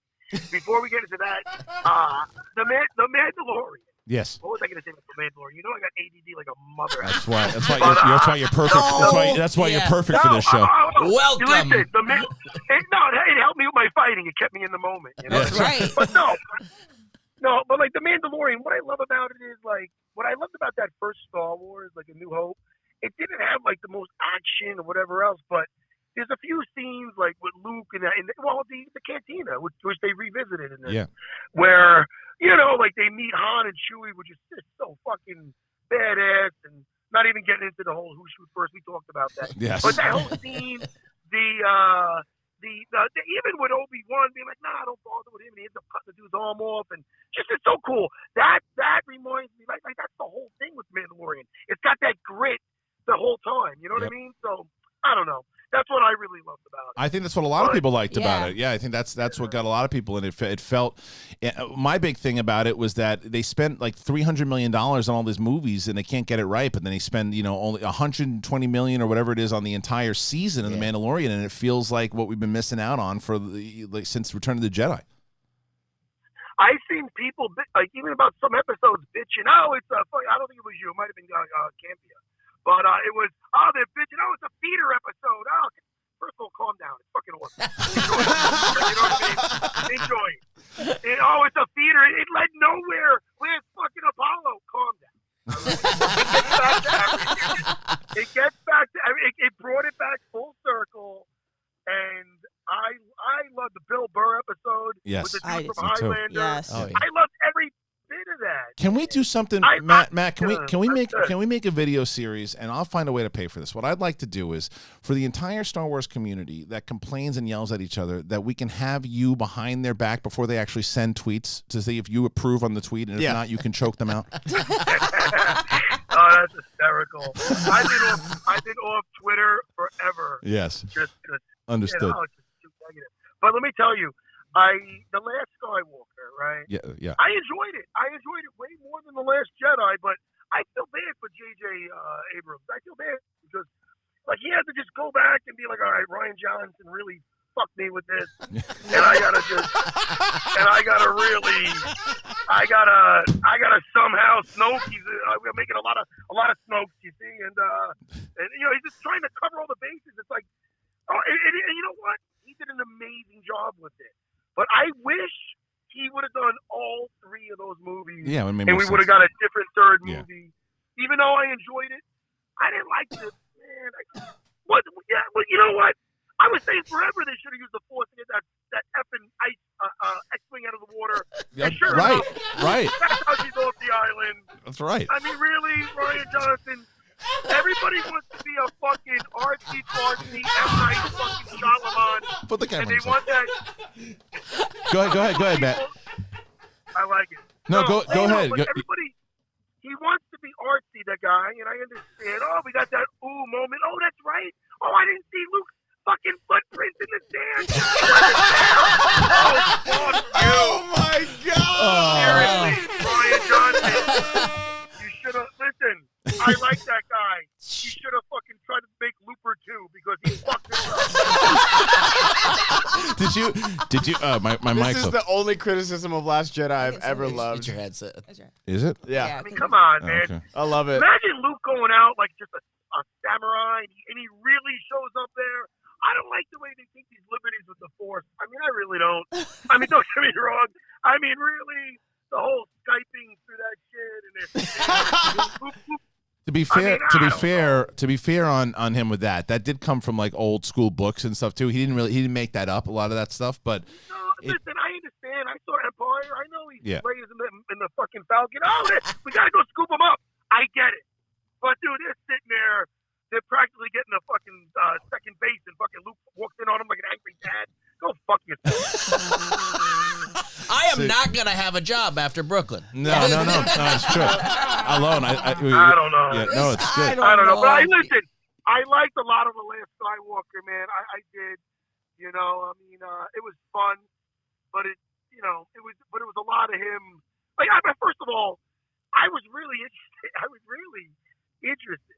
And interested to just like hear how this guy survived. How did the Emperor survive this? Yeah. How did he survive the Death Star? And we don't get that. No, They're making shit up. They're making shit up. Well, it was one of everybody. I know what I was worried about going into it, and I said it. It was like I'd be okay with it as long as they didn't go, well, how did you survive? Because. Okay, moving on. And that's literally that's exactly what happened. So, what else? Yeah, Matt, tell me about what's going on with Unfiltered. How's it been going? How's everything working with Jimmy? Oh, dude, I love Jimmy, man. That's such a good job. I actually did his Sirius show the other day. Oh, did you really? The Sirius XM show. Yeah. Jim Norton, Sam Roberts show. Yeah. Yeah, so I did that with him, and then we walked over to, because, it's only like 13, 15 blocks from where we do our podcast. It's twice a week, so, I'm coming from Long Island, so, not too much. I love the city, and, that was, like, my college there where I did where I learned on the Henzo, so I was in the city, 5-6 days a week for years, So, I like just 2 days a week. That's enough for me. It's cool. Yeah. And to go in there, it's not like I'm on a train going to fucking swing a hammer. I'm hanging out with Jimmy Norton, man. Right. We have a good time. Right. We're basically doing what you guys do, but we talk about some fights, Well, and speaking of which, so you got your school. Your school's in Long Island, right? Yeah, man. My schools are in Long Island. If you're ever around here, SerraBJJ.com. Or if you want a fucking Kimura Savage T-shirt, I don't know. I got an online store. I'm not on here to sell shirts, but no, you should. What's going on Netflix or did you ever check out Vikings? No, I'm telling you, dude. I'll let you choke me out for it when we meet. But I just there's so much that I want to watch. I'm still. Oh, I loved Vikings. Is that what he's talking about? Yeah, he's my Vikings. You love it. He loves it. Is that now? That people sleep on that show. It's so funny, man, because ages ago, I was on. Jason Ellis is. Yes. Jason. Yeah. I was on his show promoting one of my fights. So that was ages ago. Yeah. Man. So I was talking about Game of Thrones, and he's like, "Oh, fuck that! What about Vikings?" And I knew it was on the History Channel or something. So I was like, that's got to be corny, Yeah. And so I never gave it any mind. So then I was in Abu Dhabi recently for that Habib fight, Yeah. And they don't have it on Netflix here. They have it over there. And dude, I binged that shit. I watched 3 seasons over there, man. Yeah. But it's not a great story. But I'm just trying to there's no big climax here, people. But I love fucking Vikings. Yeah. What about Witcher? Have you been watching The Witcher? I watched the whole thing. Damn. I enjoyed it. I didn't love it. I enjoyed it. Now listen, I'm not into the whole lore. I never played the game of it. Yeah. I never read the books of it. But I like D&D type stuff. Yeah. So I did dig that. One of my favorite things was when the guy came to, we want you to join our team. We're going to slay a dragon. Yeah. They had the little fucking dwarves running around. I like that. That's cool. That reminded me of a D&D adventure. It was cool. Right. But there's some other shit where I'm a little lost on. I just don't know. It was kind of all over the place for me. I'm but hey, listen, I'm not going to lie to you. I didn't sit down and watch. I watched it, but I'm shaving my head. I'm moving around. Right. Yeah. Well, that's a question, Matt. That's a question I wanted to ask you because you're a married guy. You got kids. You watch everything. How the fuck do you do it? Yeah. Because is it? I assume it's because you're on the road a lot and you can watch in the hotels and all that. So I can't watch a damn thing. On the road, on the toilet, wherever I get fucking. I'm not gonna be honest with you. No, listen, I got my iPad, so I'm always on that thing. Right. But when I'm on the road, that's when I binge shit. Cause I don't really go out, Yeah. And so that's what I really like. And that's how I got into Vikings. That's how I binged the shows. Witcher. I just always was just watching it on my own. When I have to watch something with my wife, listen to me. It's great. It's bonding. I understand. But it's fucking rough, man. Yeah. Because usually it's at nighttime, and then shit. I want to get a couple of games of virtual reality and then call it a day. I got a long day the next day. I can only get so much time to watch something. So we start something, and then I don't know. We get we maybe make an episode or half an episode, and so dude, listen. Man, shame on me. I didn't finish a Daredevil season 3. I didn't finish Punisher. I'm still on. I don't know where I am on Watchmen. I'm all over the place. Yeah, what are you watching right now? So what are you on right now? What's the one that you can't that you want to finish that you're watching right now? Well, all 3 of those I just named, which I don't know if I'm ever getting back to them, right. to be honest. Well, Watchmen I want to get back to. It's only one season. Highly recommend. Yeah. I mean, I don't know what episode I'm up to, so, I know. But I don't know. It's just I'm not. I think, do they have any superpowers, or these bunch of guys put masks on? No, don't expect too much of that. What am I watching? No, I don't think that's it. I don't think you're gonna get superpowers on that one. Yeah. You just get a big blue guy with a big blue dick. That's all you get. Yeah. Oh, I didn't make it to that episode. No, it's all right. Well, that's from the You don't movie. wait for That's that. from the movie. Well, listen. I enjoyed the movie. Wasn't bad. It was Yeah, it's all right. It wasn't one of those feel. It was like watching. It was like reading the comic book. That's right. And I don't know. Well, Matt, And it's not a feel good movie. Matt, how old are your kids? we said My oldest is gonna be 11 in a couple weeks. And then I got 8 and 6. Oh, you've got So 3. That's 10, 8, awesome. and 6. Yeah. All girls, man. Yes. Oh. That's got what you 2. deserve. yeah, I got 2. No shit. I'm looking at it. No, it's funny. It's funny. That's why, like, people ask, "Oh man, you're 45. You play fucking virtual reality?" I'm like, hell yeah. Oh, yeah. When they're watching Masked Singer and who could dance with what, and I'm like, yo, I'm in the room. I'm in the room, but I'm in the Oasis as well. I put that fucking thing on. I have so much. Oh no, I look like a psychopath. You're banging into walls. You're knocking over the lamps and shit when they're trying to watch them. Oh I'm my in the- God. I listen in the lobby when I'm waiting to start the next game. I pick up the fucking visor. I'm in this. Hey, that's great. Oh, she won the thing. Oh, that's how behind the peacock. And then I go back and I fucking work. I fucking have a good time. Oh my God. Do you play have you played the Vader Immortal game on VR? You know what? I don't know if that's for the Vive. I got Dude. the Vive Pro. I know it's on the Oculus. Yeah, it's in the Oculus. But you ever played PUBG? You know what that game is? No, what's Yeah, that? it's a battle like, royale. listen, it's a battle fucking royale. It's so much fun. You drop off of a plane, and when you drop off, you gotta find. Listen, I know this is kind of sad because I'm a 45-year-old man, No. but you gotta find a weapon. You gotta find a weapon, and then you gotta. And then the perimeter, after whatever 45, so it's getting smaller, so it brings everybody in. So you gotta listen, 30 people. It's like Hunger Drop. Games. It's like fucking Hunger Games. You know? Awesome. And my name, and I just fucking love it. I have a good time with Well, that dude, shit. we're having a good time with you, and I'm so excited that you're actually gonna we get to meet finally in person. It's gonna happen on next week, man. It's January 24th at the New York Comedy Club, 5 p.m. Both myself, Kate Mulligan, Ben, and the man. He is Matt Serra. He's going to be there, guys. So I'm going to post a picture. Matt, I'll post it on Instagram too, and I'll tweet you. Man, On it. and send me stuff up here, and I'll say that I'm going to be there as well. All right, But awesome. I'll fucking put it on my Instagram. Awesome, dude. You know what I mean? I'm excited. I'm excited to meet you. I'm excited to hang out and shoot the All shit right, about this no stuff. problem. All right, so Hey, thanks. listen to Yeah. me. Yes, You know I got the memory of a goldfish. Give me a shout out a few days before. I So will. I don't fuck. Oh, it's this Friday. I don't want to know. You know what I mean? No, I But will. Hey, guys, listen to me. Hey, Christian. Yes, sir. Congrats again on everything. I'm glad this is a great thing for you. I'm really excited for you. And I'll see you next week. Thank you, Matt. Yeah, There he is. This is the week before, by the way. Yeah, it's in 1 week. You caught me with that shit. I was like, yeah, I'll see you in a few weeks. Okay, listen, take care. All right, I'll see you in 2021. Later, gang. All right, later Bye, on, Matt. Matt. All right, later on. Bye-bye. All right. Who's more delightful than Matt Serra? Is he the best? Oh my God! I the can't best. believe you haven't ever met him.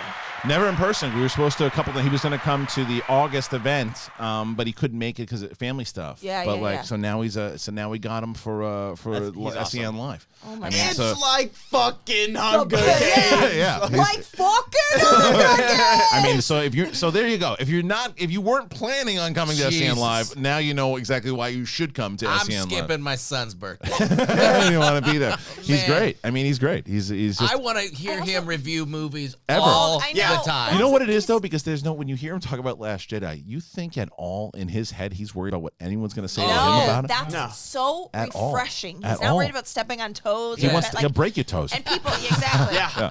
And I also love that it's like something that maybe Star Wars fans either do or like the hardcore Star Wars fans, the one that really have read every book, who have seen every movie, Yeah. who have seen every TV show, like there are just, I know it's unimaginable, but there are just some people like Matt Serra, and I mean shouldn't put myself in that category, but like that just like Wanna have fun. love it. Yeah. They just Yeah. want to have fun, like Not And- looking and too even much his into like it. criticisms- look, it looks footprint. Yeah, that's the thing. Like even his criticisms of a movie, like they're not like calling you an idiot. It's just like I don't fucking care. Yeah, it was so good. So great to know that the Matt Serra will be on the show next Friday, the 24th. Make sure you get your tickets at the New York Comedy Club or at markellislive.com, where you can get half off on SEN Live if you get tickets to Mark's comedy show that night. So he said something so interesting that's it's something I've actually been very fascinated with recently, which is like I've been hearing that people instead of saying disability, you say like differently abled, and like him saying that his ADD made him a good fighter. I'm like, that makes sense. So much sense. Because he locks in. You got to lock in.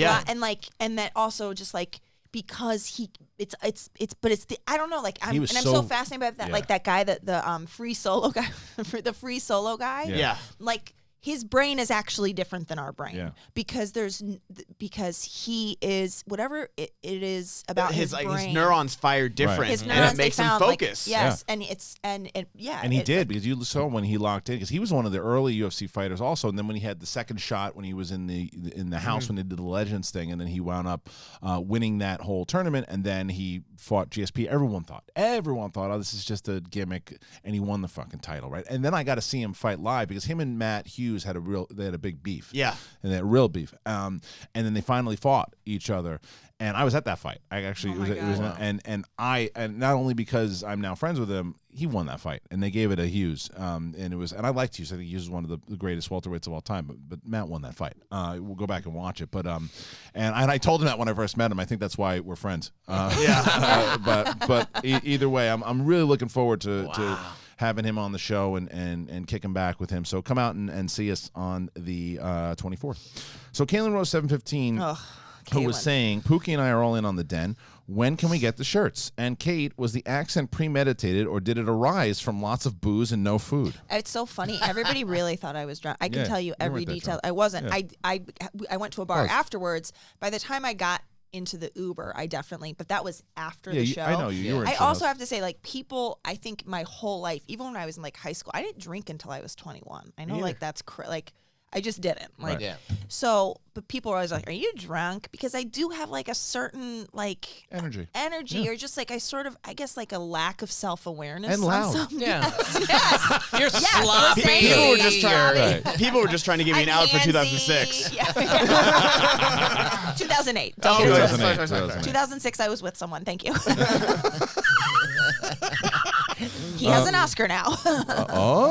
That's the most you've ever gone down that road. Oh, wow. Well, they'll never figure out who it is, though. Daniel Halle Berry? It was Halle Berry. I said Daniel Halle Berry has, Fine.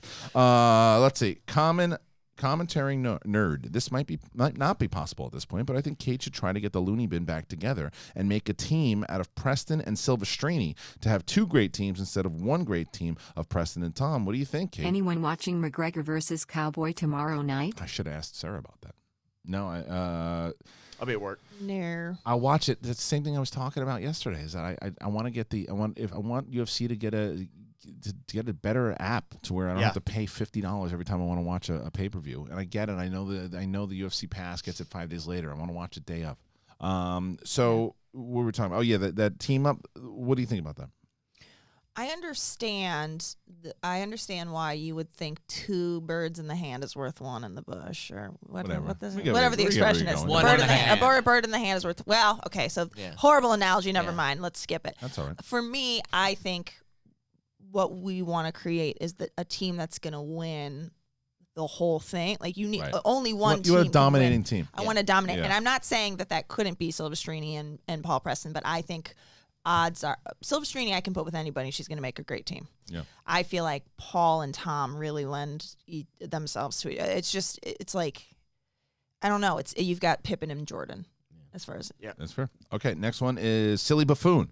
Christian, I know you have trouble with names, and that is why I use this name. It's very true. I'm actually from the Netherlands, and I figured the thought of having to pronounce my actual name would give you a stroke. I'm a fan for a long time, and I can't wait for this season. Well, thank you so much, and I'm glad, and you're absolutely 100% right. Douglas Cassell. The Netherlands. Kate, you've officially become my favorite faction. I will be getting merch when it becomes available. The entire team is just stacked. Also, Tom and Preston, come on. I mean, come on. I mean, come on. They actually put it in quotes to say it like that. I mean, come on. That's going to be the rookie team to beat. Also, no Den people on the show. You're great too. What does it say? No, all the non-Den people on the show. You're great too. That's just RB3. Yeah. Thank you. And me. The Justin Exp. Hey, I am Hurt Locker 11. So glad to see you guys read that. Yeah. But it meant you guys are great, and my wife may leave me for how much I watch you guys. How about that draft? Around the horn style, who were the winners of the draft? For me, the Den and the Mercs. Oh. I think the Mercs. Den has a stacked team. I think Usual Suspects. I think Usual Suspects has a good team too. I would say the Mercs and the Den would be the top. And right now, I would say Kaiser's is on the watch list of. He might turn out to be a brilliant pick. He took a lot of newbies. Lot of newbies. They're either going to turn out to be great. And look what he did. He took 2 rookies to championships last year. Yeah. So if he can do that again with new rookies this year, it's great. But it's hard to do. Well, you see with the rookies that he gets, he does a great job. But when it's something like Zipper, who has like more experience, it's a little tougher. So he's an actual trainer. Like he's a coach. Yeah, he is. Yeah, he's also one of my favorite human beings I've he's ever spent great. time with. Yeah, he is. No offense to you. Yeah, no, he's I'm not amazing. taking anything away from you, but John Kaiser is somebody I could spend the rest of my life with. Well, I don't know about that. He's From a No, distance. tell us. he's a great guy, man. He really is, and he's been a friend of mine for a very long time. Funny as hell. He's really funny. He's real funny. He- We have a lot of he these to get I'm through. sorry, but he sorry. did have the line of the draft when he said, most likely to punch a shark in Nantucket. Brett Sheridan. His line- If you've never been to Nantucket, that is not anywhere near as funny as it should be, but it's so funny to me. So he is. I've been looking for a Bobby the Brain Heenan for a long time in the Schmodown, and I found it with him. He is a straight up Bobby, and he knew Bobby the Brain Heenan. Hey, and if you mention me, I'm a huge fan. That's right. Funky McClunky. Shout out to Betty White. Nothing nasty, but it's her birthday today. Glad to see all the SEN greats on today. Sending love from Miami. Cast Iron, Brett, and RB3 are the MVPs. Best show to smoke along to. Yes. Brett's bladder is calling from. Oh, no, he's drinking. Okay. The opposite of his bladder. Bry My 89. Thank you, guys, for everything you do. You make my boring overnight security job much easier with this content. From the Schmodown to SEN Live, thank you.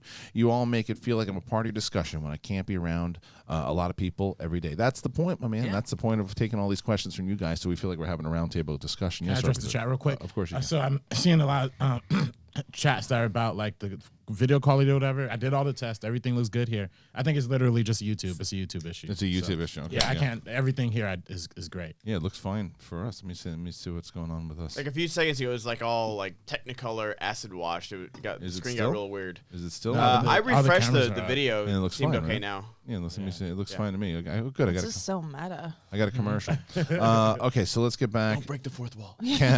Camera. It's like that JetBlue flight that watched themselves land. Yeah. Remember this years ago? You're going to be here until 1 o'clock. Camaro guy 84. Bold prediction. But Kate, next year I see you having the team champions with Tom and Paul and the singles champion with Tom. Double belted Tom. Wow. Can you imagine that lunatic with the hood over with 2 belts, not knowing what to do? Oh my God. Can you imagine my manager dealing with that news? I know. My mom's still watching. Can we get an impromptu interview between Christian asking an aggressively drunk Brett to recount the events of a terrible Chipotle accident? Kate plays a witness during the event. This is very creative, so I said yes. Okay, Jesus. so all right, so let me see. Brett, I know that there was something that happened. It was a big thing that you got yourself a burrito and shit went down, sir. What happened? All I wanted was my burrito. Yeah. I was starving. Right? This old guy Ooh. just starts walking towards me, right? Eye contact with me the whole time. This has been happening. Yeah, Was this in Long Island? Yeah. And I'm freaking out. I just want to eat, man. I just want to eat. Right. And he just keeps walking and staring Right. and walking and staring. Christopher Walken. He was there too? No, I just thought of him. He was in Oh. there. He's so great in those movies. Yes, but let's not get off track here. Oh, Kate, no, Kate, what? so this is the actual thing, people. There was nobody there. Is that right? It was just him? There was no one there, and also this gentleman's pants were down. Oh, right. And he said, "I love this bathroom. I love this bathroom." And he proceeded to urinate on On the screen. And then he was yes. kicked out by an old man. Yeah, he was. I guess see. the manager. I mean, he was 47. I don't know what you How really old? call his. Okay, Yeah, that's fair. what? My belt Ages. broke. Okay. Oh. And that's why my pants were down. And I'm sorry. And people kept saying, "Put your balls away." And Right. I was trying. I can't cup it with it's a double hand fair. cup, and I couldn't do it with the burrito in my hand. Okay, well, They were very sloppy balls. well. Yes. To let you know, we just bought you a burrito, so we'll see you in a little bit. All right. Thank you. That so was much. horrible. No, it's good. I liked it. Taylor Gang. I'm confused. Didn't Finstock have to take Bateman first to protect Riley and Who's the Boss? I know he got to keep his champions, but does that mean the singles champ keeps his team also? Or is it more about how it was handled that got him upset? I think you're talking about Roca. Yeah. I was real upset. Finstock had 4 picks that he had to choose in the 4 rounds. Basically, the reason why he was able to keep Riley is because Ben Bateman and Who's the Boss is part of a top 5 protected team. Bateman had the championship, so automatically Finstock took him. So when he took Bateman, he would get Riley. So he could have taken him as the 3rd pick. What everyone knows he should have done at this point was to do one of 2 things: either say, "I'm utilizing all 4 of my picks and taking all 4 horsemen," which the league would have said, fine, we'll designate it however. Yeah. Or he should have said, I'm picking Who's the Boss for my first 2 picks. I'm picking the Founding Fathers for my second 2 picks. That was not done. It was done terribly, and he paid the price for it. He just wanted more speaking time. Yeah, that's true also. Okay, now we get to Villanelle. Actors you're shocked don't have an Oscar, and people you're shocked at do. Mine are Willem Dafoe. Absolutely, that would have been mine also. And I was shocked to learn that Cher beat Meryl Streep. She's pretty good at Moonstruck. She was great in Yeah. Moonstruck. Yeah. Meryl Streep, it's great. If you look at the number of Oscars she has versus the times that she's been nominated and the people that have beat her, I mean, she's just. I mean, we can all agree that. I think most nominated actress of all She time. is most nominated. Most nominated actress of all time. But like, yeah, I have to there's say I love watching Kate go into character as she definitely manipulates her mouth in a different way, and it's really funny every time. Wow. I am jumping on the Den bandwagon and cannot wait for this season. So Yeah, baby. see, I think that even though Shannon became a megastar. Oh yeah. Oh my God, I agree. But Kate also hit the scene because Kate was SEN Live. That's how you knew her. Yeah. And it's like, well, what's she going to do about Schmoedown? And you had to make an impact. So I think that's why even what you did overall with character, you made an impact. And you drafted well. You go big or you go home, baby. Yeah, that's it. It's like Okay. Mike Ditka.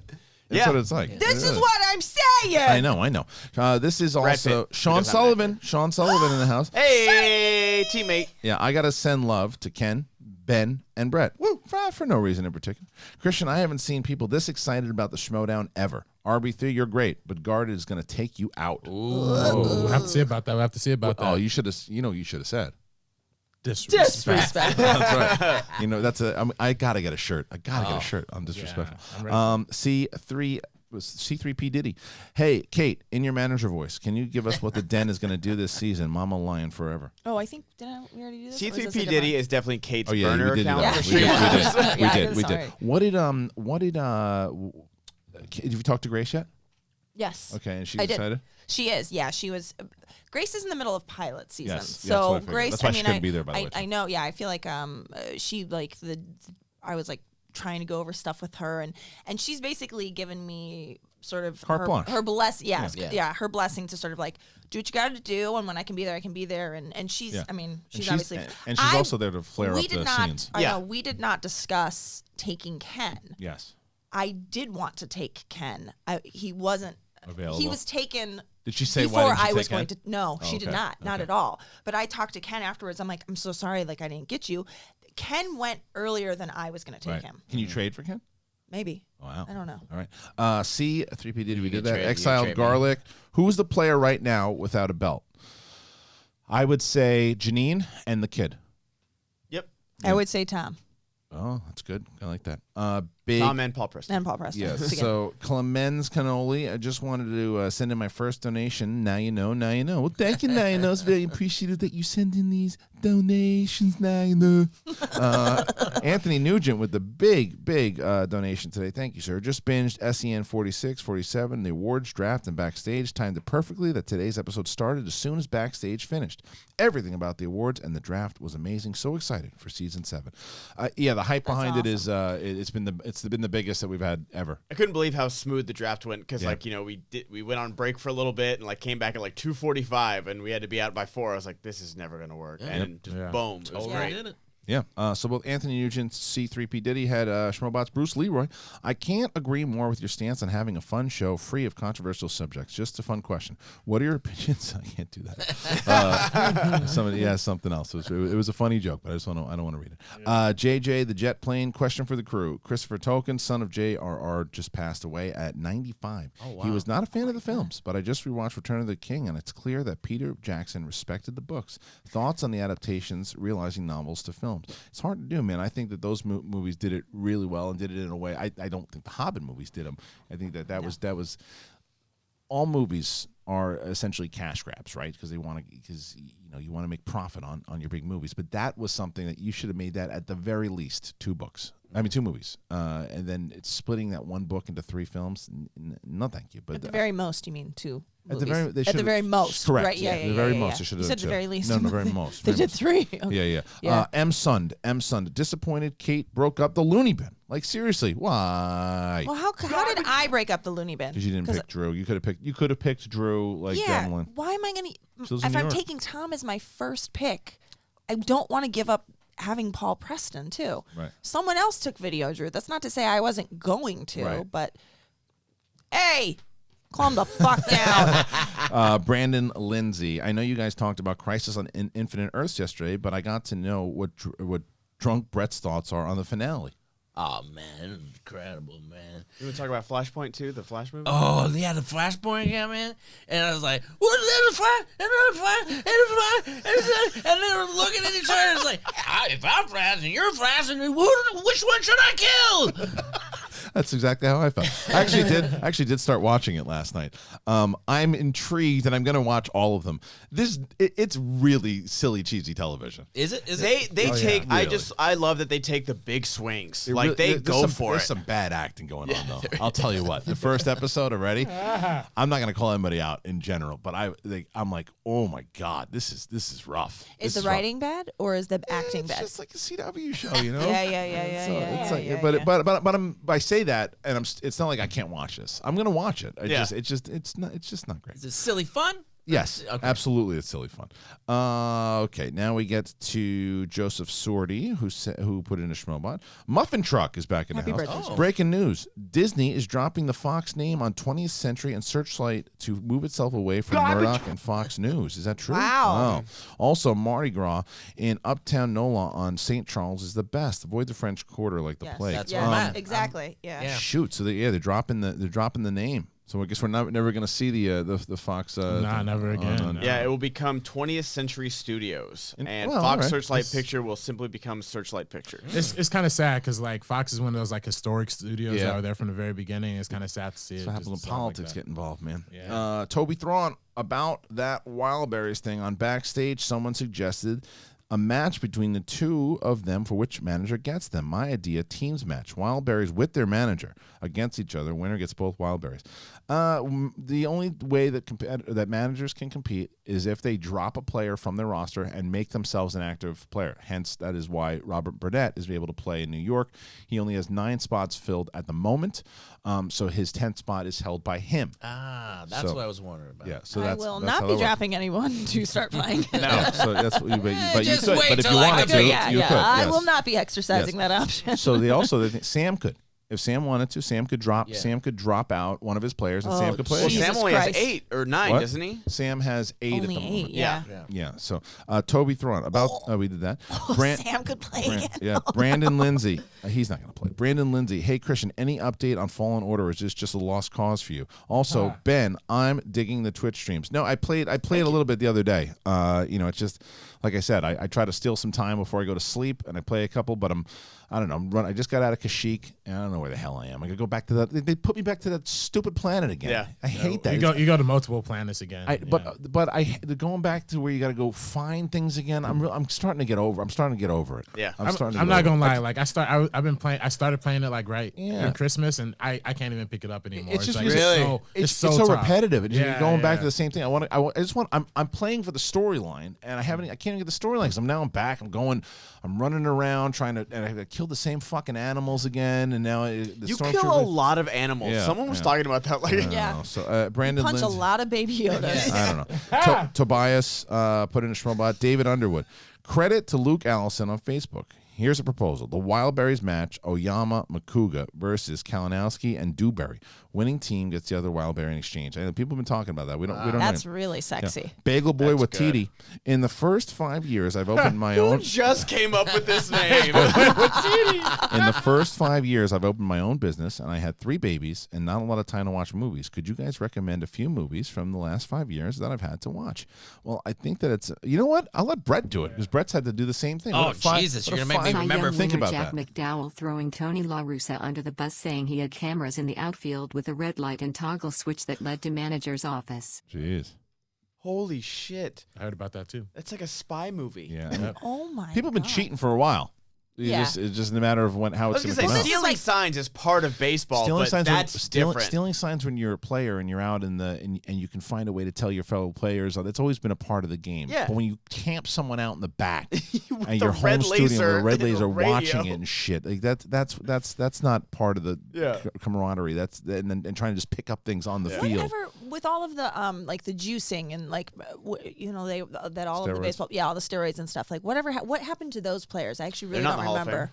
Well, They- is they McGuire? McGuire didn't get put. Nope. No, yeah. But they're getting, the thing is, like, those are like they were talking about that on a High Noon yesterday, like, are any of these guys going to get jobs again? It's like Alex Rodriguez and Mark McGuire are getting jobs because they're Alex Rodriguez and Mark right. McGuire. Star Yeah. power. The GMs and the office people, Screwed. they're Yeah. never going to Yeah, work yeah, again yeah, in yeah, baseball. So who knows what that guy's Yeah. doing. Hey, shit I up, do you wanna hear your goddamn top five. haters. Oh, If the mama lion wants to split up any team, then you put on your good boy pants, smile, and shut the fuck up. How can you give me mama? You could. C3P Diddy. It knows he's your favorite now, huh? It might just be John Kaiser in disguise it because could like be. I said, I'd spend my life with you. She hasn't taken her hand out of her pocket. Don't It's worry definitely about Brendan. Poosh. Hey, crew. Kate, excited to see where your character goes and watching the Den take over the league.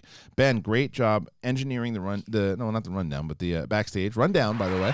Rundown is Yes. going to be on this weekend. Both Brad Gilmore and Frank, you should be listening to that show because those guys are firsthand going over it. You should check them out tomorrow on the podcast form, and then Sunday they'll be on this channel. The rundown, the backstage yesterday. Love seeing you take charge and out of the corner. We need more HD Ben. Don't waste that gorgeous mug. I mean, can you? What? No, The that's HD not mug? bad. Yeah. Oh, no, I just wanted to, we didn't answer the guy's. I know. Okay. Wait. I'm looking up the movies I in the said I'm list. gonna come back to it. Okay. Close up of like sexy Because brat it's with his timestamped. I glasses don't want on. people to yell at me. No, we'll come back to it. Bagel Boy with TD again. Elliot's going to mop the floor with Makuga. Kate, I really feel that if you say the exact things, you stay with the accent without the accent, it'll just be more fun. Give it a try. For me, please, for my sanity, for my ears. I love you guys all. Ben, you rock. Thank you. It's very, I cannot believe how polarizing the subject matter is. Spencer S. I hear you. Really excited for the Schmodown this year. The draft is really exciting. It changed the game. Will you be bringing the Schmodown to Detroit at some point? Love the show, guys. Watch every day. We were talking about it for April, but it looks like now we're definitely going to be going to Tampa for WrestleMania weekend. So I don't know yet, but Detroit's it's definitely on the I think horizon. it comes up a lot. Detroit It definitely was going to be our choice if we Okay. if we couldn't get Tampa, but it looks like we're going to get Tampa now. Cool. Andrew DiMolanta. We know him. Hey. Question for the parents in the room. Hey. When did your kids start talking? My daughter is 1.5 years old, and she's only said a couple of words here and there. She's my first kid, so I don't know when she should be fully speaking. Some kids are different than others, man. It's like I'm back to school for child development, yeah, so you know and this better than me. I will say that it's all different.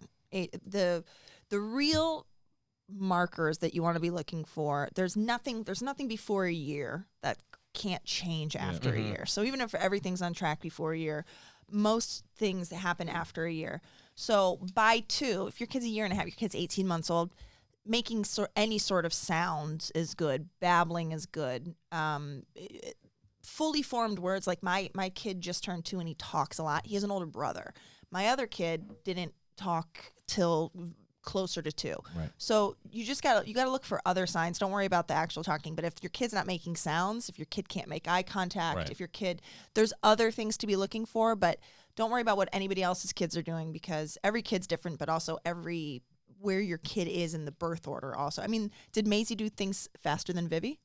Opposite. Opposite. See, Yeah. it just said, yeah. So, but this is also why I understand when my wife says that I concentrate on work too much, and that Kate's a great mom because Kate gave a great answer. And meanwhile, I'm like, why aren't you studying for Star Wars? Why are you writing that question? JJ Winward, hey guys, I wasn't able to get off work next Friday to go to SEN Live and Mark's comedy show in New York. Should I quit my job to free up my schedule? Yes. No. You should come on Saturday. Yeah. Should be there on Saturday. That's the main thing. Do not miss it. I'm telling you, you hear all the hype. If you're in the East Coast area, get to the Schmodown on January 25th. It is the opening of possibly the greatest season we're ever going to have. Get there. Find a way to do it. TheSchmodownLive.com. We will be there. But don't quit your job. No, don't do that. We do not. Honestly, after that phone call, I might quit my job. Toby Thrawn, much love to our bagel boy, but I have one question. Since DiCaprio and Bonnie are born in the same year, which age difference is different? DiCaprio and every single one of his girlfriends, or Bonnie and Ben? I'm also 14 years older than every one of DiCaprio's dates. Right. Yeah. So I think people think you're younger than you are. Yeah. You have a 3 on the front of your number. Yeah. I'm 32. Yeah. Maddie I'm P. way older than you, but Maddie still. P. Hey guys, great show. Patreon follower since day one from Wales. Thank you so much. Hey. Wish you could come to the UK. We're talking about it. Yes, I've already suggested London. We're talking about it. I've been in and out of past seasons of the Schmodown, but I'm fully back on board now since this draft. And that was the goal. And it looks like a lot of people are coming back in now. And this is a great season to get into it. I think this is also you won't be lost starting it because you're seeing the formation of all the teams. It's a fresh start. Now that's an accent, a Welsh accent. Oh, yeah, no. Love it. B. Arthur can get it. Let me veer off my usual topics for today. With all the talk of Magic versus Jordan, as a Clippers fan, it feels incredibly disrespectful that my man Michael Aloakan, it broke up. Aloa Conde gets no love in the GOAT conversation. Brett, what do you think?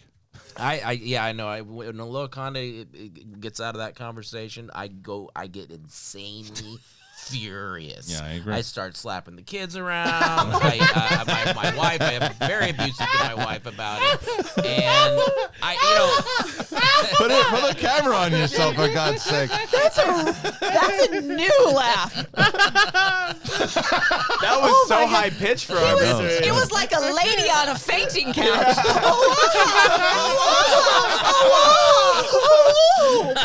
That's great. All right, let's get to these questions. We got to do it. All right, Courtney. Christian, would your wife ever want to come on this show? I think that would be fun. I'm not putting my wife anywhere near you animals. Suge Knight 323. Kate, do not change that voice. I was laughing so hard and I almost pissed myself. But that could have been because I didn't eat and I was buzzing hard. Awesome seeing you again, Kate, at the awards. What was that? Suge. Oh, Shuggy. When will we have an SEN live in LA? The Den for Life. Also being discussed. A lot of things. I've been. We have it 5 days a week. I know. But in a live show, we'll be able to do it soon. Just come on over. Yeah, Captain Coleslaw. Shug, I'll send you the address. Yes. Happy birthday, James Earl Jones. There you go. Oh, nice. Back to B. Arthur getting it. More sports. I'm a huge Packers fan, and I was at the game earlier this year in Santa Clara when they lost by 30. Hoping to get a different outcome this weekend. Go Packers. Go. Kate, please don't be angry. Kidding. I was rooting for the Bears in 2006 against the Colts. Yeah, well. Well, that didn't happen. They had the worst opening to a Super Bowl. That's right. SB Stewart, Kate. He had the best opening to a Super Bowl. He yes, returned the kick. That's right. Sorry. And then, I'm sorry, that was the only thing about that Super Bowl. And then it fell apart immediately. So, Kate, I loved your Lions mane for the awards draft. That's very intentional. When you manage your first match, please comment when Mark explains the mulligan available in the wheel round. Yeah. Frank Stallone says, can you play all the sound bites that we have? Do you have all the sound bites? Okay, I could do that. Why don't we do... Sitting in a room full of fucking idiots. I love that one. That's You dumb motherfucker. all accurate. Damn, this good shit. That's good. Oh, that's ill-advised. That's my favorite. Let's do this. Garbage. Oh, I love going that nuts. backstage music. Yeah, Man. It gets me that's hyped. good. It does. Thank you so much. And now we have Joe Godina. I get it why you can't read my last question. It's all good. Same thing. Christian, I sent you a video on Instagram of Keanu having a lightsaber fight using John Wick footage. It's badass. I've seen it. It's awesome. Man, I'm headed to watch 1917 right now while Matt just called in. Can't wait to hear it later. Hope you all wonderful Mother Fs have a great weekend. To you as well, Joel. Thank you. Henry Thompson. Hey, this is Cooley High. I love this guy. This guy is a passionate fan, and we DM constantly. He's a good dude. I like this guy a lot. He's coming to one of the events, I think, in Atlanta. Yeah. I love the show. Brett, keep running your race. You're going to blow up one day. Thank you. Kate, you're an awesome person. Ben, I'm glad you stood up for yourself. RB3, you the homie. Question, will Blade be in a post-credit in Morbius? People kind of think that could happen, but the only thing is that it's Sony. I think it could eventually happen if they're like further on a Spider-Man movie, but I'd love to see that. They got to make another deal? I don't know. Yeah. I don't know. Selvin Marino, Astros couldn't do it this past World Series because Nats noticed they were tipping pitches, and Strasburg and the pitching coach changed how they communicated pitches in the middle of the game. Oh, see, I didn't know that. I'm so glad my Nats beat a bunch of cheaters. Yeah, so that's what. So they were trying to cheat, and then the Nationals. That's amazing. Nationals are heroes. Oh, that's great. National heroes. Yeah, seriously. Captain Coleslaw. In Rise of Skywalker, they established Palpatine did actually die. Also, rather than a real gunshot, the sound effects for Brett should be someone saying, pew, pew, pew. That's really good. I like that. I do like that. Fictitious Christ. I always said it wrong. I know how Palpatine survived because the dark side of the Force is a pathway to many abilities some consider to be unnatural. That literally is the excuse. Yeah. It's like, how did you survive? Let me quote the last movie. I said this. Hold on. Let me remember what I said to Anakin. I got it. The dark side of the Force is a pathway to many abilities some consider to be unnatural. Yep, that's it. Okay. Moving on. No questions? Making shit up. Yes. Hector89, what is the better movie, Endgame by Scorsese or Irishman by the Russo brothers? Oh, that's a great question. My vote goes to the Russos. I don't think many directors can do what the Russos did. If Cameron got a nom for a Pocahontas remake, why can't the Russos get a nom? Disrespectful. I agree with you. I think that the Russo brothers would probably have the better shot to do it because I think that they would care about both things. I don't think Scorsese would give a shit about the other thing, and then his passion wouldn't be into it. He's still a brilliant filmmaker, and it would be a cool looking movie, but it would be different. So I mean, I kind of it's kind of tough because part of why you like The Irishman is because it's Scorsese and it's because of De Niro, Pacino. Like it wouldn't have they happened both have that same feel where like it's like the final chapter of like all these guys and the Irishman in their lives, and it's the final chapter of all our favorite comic book characters. Like they're kind of similar. Yeah. Yes, I agree. So this is Hector89. I agree with him. I know. Hector89. We did that. Yes, I agree with you. Emmanuel Steinberg. Is anyone else just as upset? Even more so that the Looney Bin are broken up as much as the Wild Berries. There hasn't been as much. I mean, even though the Looney Bin last year became a beloved team, the breakup of the Wild Berries has sent shockwaves across the. You even felt it like in the room. People literally that was the biggest moment. Ever. 420 friendly. Anyone watching McGrath? That's right. Put in his robot. Nico Swampy Regoli. I shouldn't ask this, but I'm gonna. Now that he's confirmed, can Matt, Serra, and myself do an exhibition in New York as part of a trivia? I'm not asking him to do an exhibition, Nico. Everyone, please donate to my charity drive and help cover the treatment costs of child cancer patients. Yes, that I will applaud. Yes, but no, do not bother Matt Serra about playing in an exhibition match, please. Does Nico have a child? That's no. Oh, okay. His because of his dad and everything that too. He fights for a really good cause. But no, leave Matt Serra alone, please. David Ninja, Kate, and Brett. I'm the one who yelled "I love you both" at the Comedy Store. Brett, thank you for being so welcoming when I met you, and also letting me buy you a beer at the Saddle Ranch. Oh yes. He was. Yeah, he was really sweet. Great guy. Thank you for all bringing me so much joy into my life. Yeah, Sammy. Sorry, remind me his name. What was his? David. No, really Sammy. Hi, David. Thank you. My last is Leon, which is Spanish for lion. I like to consider myself a lioness. Making the Den my new favorite faction. You're just amazing, Kate. Wow. Can't wait to see what you and Grace do this year. Thank you. I think you guys are becoming one of the more popular teams for sure. That's definitely happening. I think it's just because Kate surprised everybody with how good her picks were. Honestly, like I think it's such a big thing. I help. But yes. Funky Coleman. Somebody was. I had somebody camped out back that was putting a light in the manager's office. Banging the trash can. Yeah, exactly. Banging a trash can. Exactly. Funky Cole Medina put in a Schmobot. Haunted. I think Coy has the best team. When is he coming back on the show? I'd also like to have T on. I'd love to have T on. We should get T on for sure. It's harder for Coy because he's on the other side of town doing other shows, but we'll be talking more. He'll be doing more shows for sure. Pac-Man Dwayne, question for you, Chairman. You don't have to go into details about it, but what was you and Mark, your worst argument or disagreement y'all had? I still always say it was the one when I got so hungry that I at Comic-Con for the first year we ever went, and we're talking about something with the equipment or whatever it was, and I definitely flipped out on him. And he's just like, "Whoa, guy, like, easy." And I was like, "I haven't eaten." Right? That was, and then I apologize. Hangry is a real thing. I'm really bad with it. But then the other time that we really got into a fight that turned into hysterical laughter was when we first started doing reviews together. There was a nickname that started to, and you know me, I'm pretty good with making nicknames. I'm good with nicknames sticking. And I started to go through my process of making a nickname stick after it started to come up. And he was trying to get a nickname stick for me, and it doesn't happen, right? And it wasn't happening. So I started to him. We were outside, and this fan comes up to him, and he says, "Hey," and he says the nickname. I promised Ellis I would never say the nickname again, but he says it, and he says it to him, and Ellis was just like not thrilled about it. And then we're shooting a review at my house, and he comes in hot. I'm talking Roca hot, right? and he's Sure if you heard Christian, but multiple players, including Logan Morrison, have stated that at least 8 teams, including the Yankees, Dodgers, Cubs, Red Sox, also were involved in similar schemes. Not just Astros. You will notice that the White Sox were not listed in that, but the Cubs were. But so he comes in and he's furious. Right? He comes in furious and he's just like, "All right, we gotta have a talk. The name, people saying it, and this and that." And I'm sitting there listening. I'm like, "Okay." And he starts yelling, and he's like, "And I got this 13-year-old kid calling me fucking," and I'm watching, trying to listen, and a tear starts streaming down my face, laughing so hard. And then he starts realizing how ridiculous it sounds, and he starts crying, laughing because it's so stupid of what he was saying. And we were screaming, but he was screaming. But it was just, and it was one of the all-time arguments. It was great. Anger is scary though because it's quiet at first. It's dad anger. Yeah, it's like he's got quivering lip, like where you really. Even when the schmobot, sometimes I'm like, But that, please air in this room just changed. Sitting in a room full of fucking idiots. True. It's Always Sunny in Philly. SEN fam. I saw Bad Boys last night. I loved it. Christian, I agree. The movie's so much fun. The whole theater was clapping and laughing. It was a blast. Also, wanted to introduce myself. My name's Jim, and I can't wait to meet you guys in New York. Well, thank you so much. It's Always Sunny. You've been a great competitor, great contributor here on the SEN network.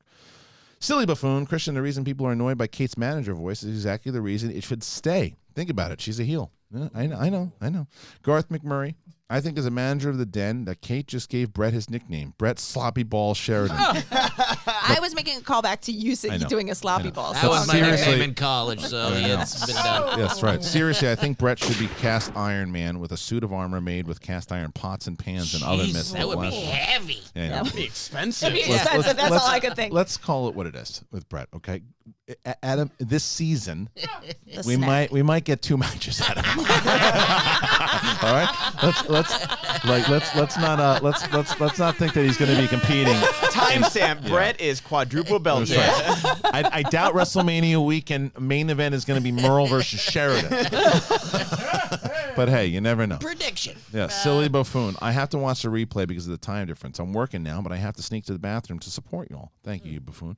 Happy to do it. Proud patron of the Schmodown. Also, Christian, have you finished Fallen Order yet? That ending? Not yet. Douglas Johnson. Cy Young winner Jack McDowell. We talked about that. 3-3 P. Diddy. That's also part of the Schmobot. Pity Party. Hey, Kate, it's Dylan, the labor lady. I missed you, girl. Hey, girl. Brett looks so much like Robin Williams. He does. You and Jamie Costa both have that Robin Williams vibe. Really? Yeah, I've you never do. heard that before. Yeah.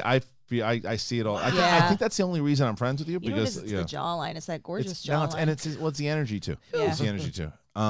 So anyway, so what is his most underrated performance? I loved him in Hook. Well, he's definitely great in Hook.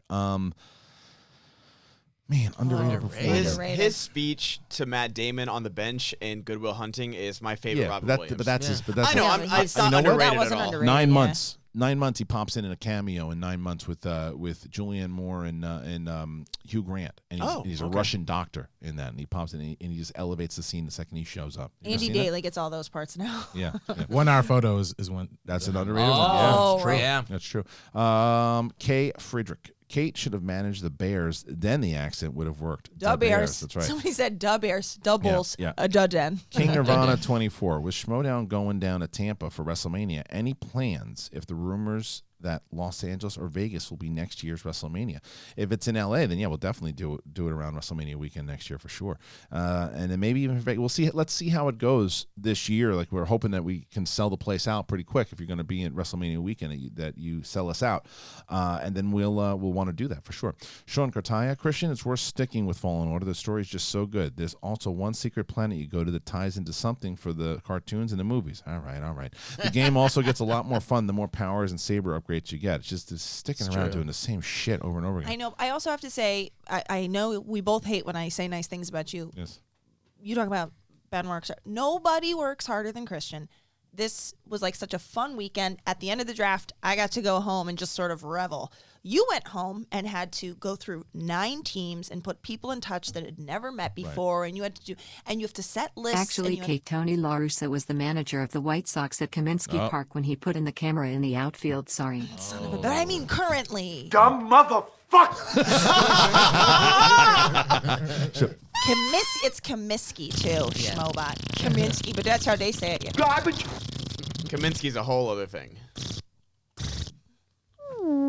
Oh. That one was rough. That was That was a killer. Paul D'Anazio. Hey, guys, the awards and draft were phenomenal. Can't wait to see everyone in New York. Kate, I love the character. Lean into it even more, I say. Thank you, Paul. Brian Tucson. Talk to Jake about that, Paul. I know. I'm only 6 hours from New York City, and I really want to come to the show next week, and I've never been to the city before. Do you have any tips for staying and getting around in New York City without spending a lot of money? The good news, Brian. No, there is. The good news here of why, and this is the reason why some people go, why do you go to New York in January? Why are you going so in the cold weather? Because it's cheap in January. Yeah. So it's easier for people to get a lot hotels. Of coat yesterday. Yeah, it's easier for people to get hotels. It's easier. The flights are a little cheaper. So that's kind of the idea. So you should be able to find cheaper stuff in there. And in Brooklyn, we're in Brooklyn. So try to find a hotel closer to. Hey, crew, love the show. You guys rock. Can't wait to see you all in NY. Big thanks to John Mariano for offering me a ride home to Schlong Island after the show Friday. Also, let's go Yankees. That's right. Thank you. John Mariano is the best. Big fan of John. Excited to see him and the girls for another show. So get your tickets, schmodownlive.com. Jenny Lawson, I know this has probably been asked already, but is there a possibility of the Schmodown coming to Austin, Texas? If not, whether the Texas cities are in talks? Thank you for everything you do, including Hello, SEN. Oh, hello. I want to thank you all for doing such an awesome show. Listening to you each day makes me feel like I'm hanging out with friends. Thank you. Is there a comprehensive list of all the people on each team in Schmodown that I can see online? Yes. Thank you. There is. So if you can go to the Schmodown actual Schmodown page to see everything. But and correct me, I have the guy's name. He put everything out there, Twitter feed, and he made the graphics and everything too. And there's an announcement I need to make today. So there was a manager. So I can say this part of it. Sam Levine had sent me when I was going, like you were saying, going through all these teams and everything too. Sam Levine actually had 9 picks and not 8. I was wrong. There was something that we missed league-wise, and we've been talking about for the last couple of days. Sam actually picked Jenna Bush before Robert Meyer Burnett did. So Robert's getting another pick, and he's waiting to make that pick because he's still going to get his 9th pick. But Sam actually has 9 players now, and he has Jenna Bush and not Robert Meyer Burnett. Robert was informed of that last night, and now Robert's going to repick someone. We should have an answer for that, who that's going to be. So then we'll update. How did that happen? It was via the text and emails and the way that things were coming through. Like Sam thought that Sam opted out. It wasn't. I was like, it happened live. No, it was like it was on Twitter. It was on Twitter. Sam opted out, and we thought he opted out at 8. He opted out at 9. Gotcha. So there was, and Burnett was cool with it. So with it, that's the only thing. That's the only way that happened. So we're gonna have the answer to who Burnett will put on his team. So the graphic needs to be changed on that one too. Does anybody have to 12:15? 12:10? Unfortunate. Well, let me see if it's 12:02. our car's been fixed yet. All right, let me. You do that, and I'll try to do this. And Brett can give us a list of those movies. Oh shit. I'm only 6 hours from New York. We did that. And now we get Pink Sweets. I'm trying to get more into film. What should I watch? Random list, but what's available on streams? Sling Blade, Munich, American Graffiti, Moon, or Eyes Wide Shut. Those are all great. I would definitely watch Sling Blade for the performance. Oh, yeah. It's a good movie. I mean, these are all great. Yeah. Every one of those movies is something you should check out, but do them in the order that you want, and take a look at what suits your needs as far as taste, I should say, and take a look. Hokage Peckus. Hey guys. Have any of you seen the Aaron Hernandez docuseries on Netflix? Talked about this yesterday. We didn't, but I heard it's great. 3-part series that I actually found interesting. Now that I think about it, I don't know why I watched it. I don't like the Patriots, and as a matter of fact, I hate the Patriots. Oh, well. Well, you still watch it, and a lot of people have been talking about it. So this is Mikey El Oso. They could just vacate the titles. I'm not sure if you heard, but multiple players, including Logan Morrison, have stated at least 8 teams, saying Yankees, Dodgers, Cubs, Red Sox, all involved. The whole thing's messy. It's just a gross thing that's happened for sure.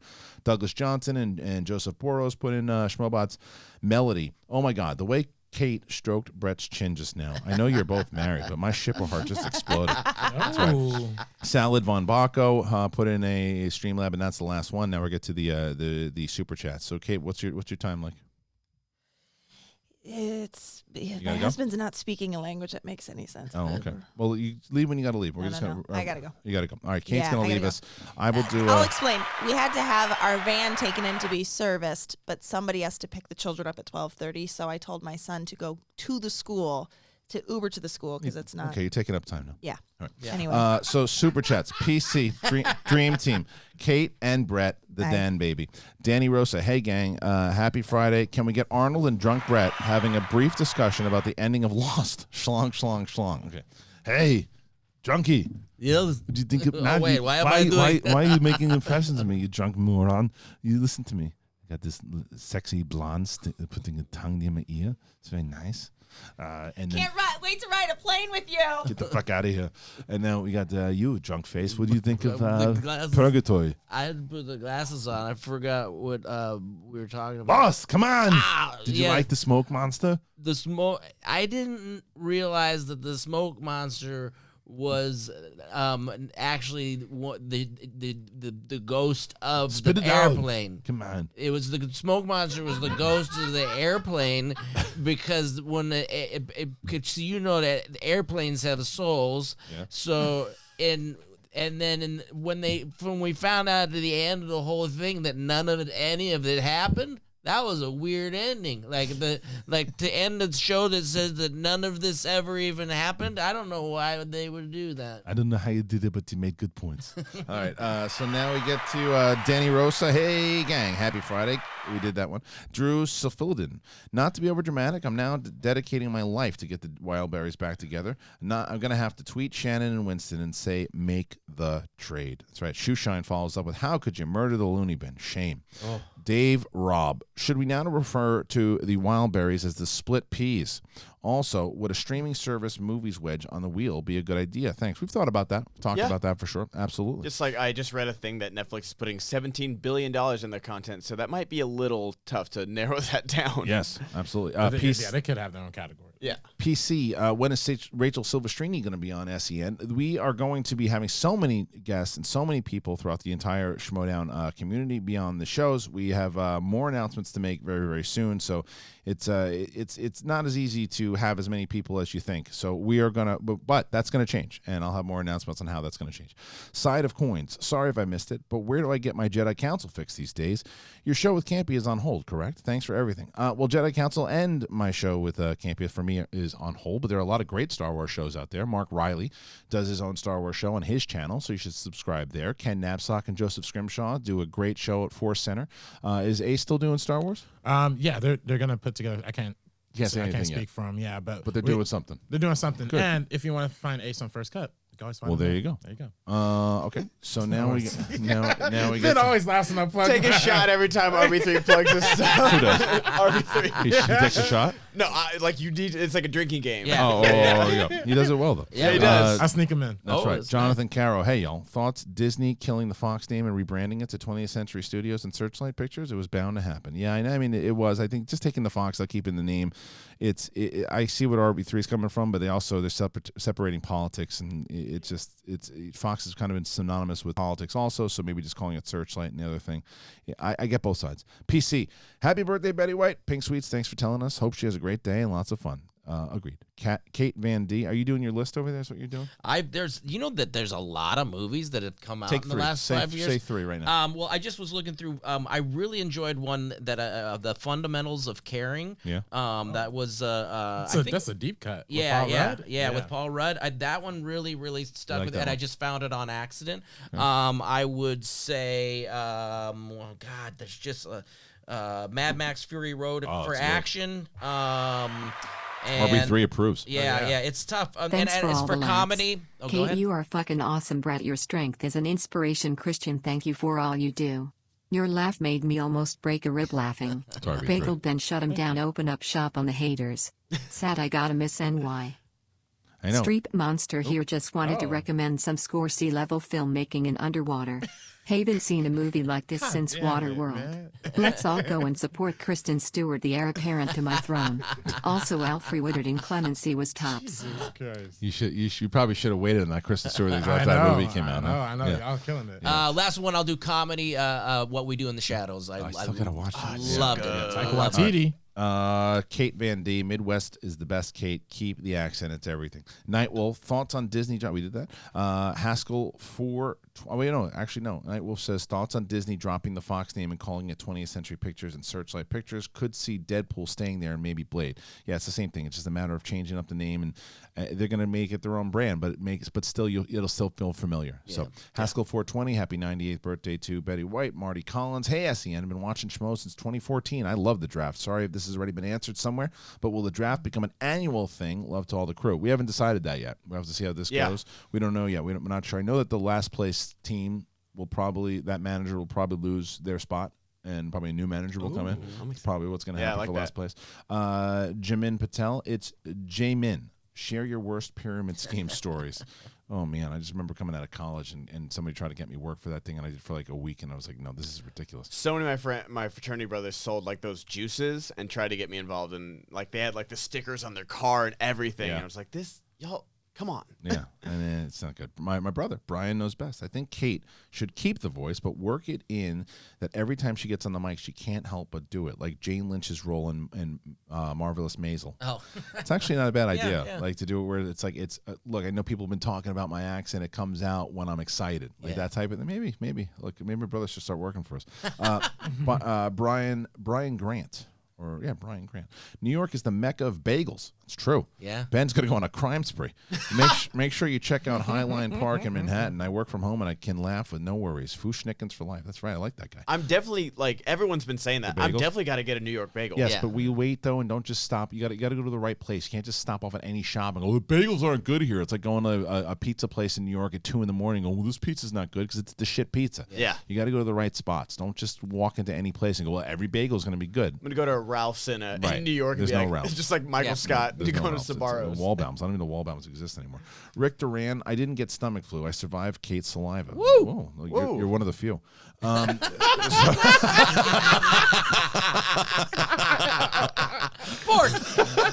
what do you want to say about that? Dan Bescher, have you watched the Aaron Hernandez documentary? We have not. Henry Thompson puts in just a nice Not Tom super Spawn? chat. Nope, Thompson. Okay. Perry Adair. Misa, love you guys. Just following up on my super chat this week, asking if Drunk Brett could do the JFK's "Ask What You Can Do" line. He did. Oh. He's been asking. Why don't you bring up that speech? Well, You do it yourself. listen, you wouldn't call. You would. Here's your country, all right, and we're all in a country. And I know it sounds like a tree filled with the C word, and you don't ask what your country would do. Don't even ask a country. You're gonna ask a country to do something for you? No. Ask yourself and tell yourself that you're gonna do for your country what your country should. Keep your country out of it.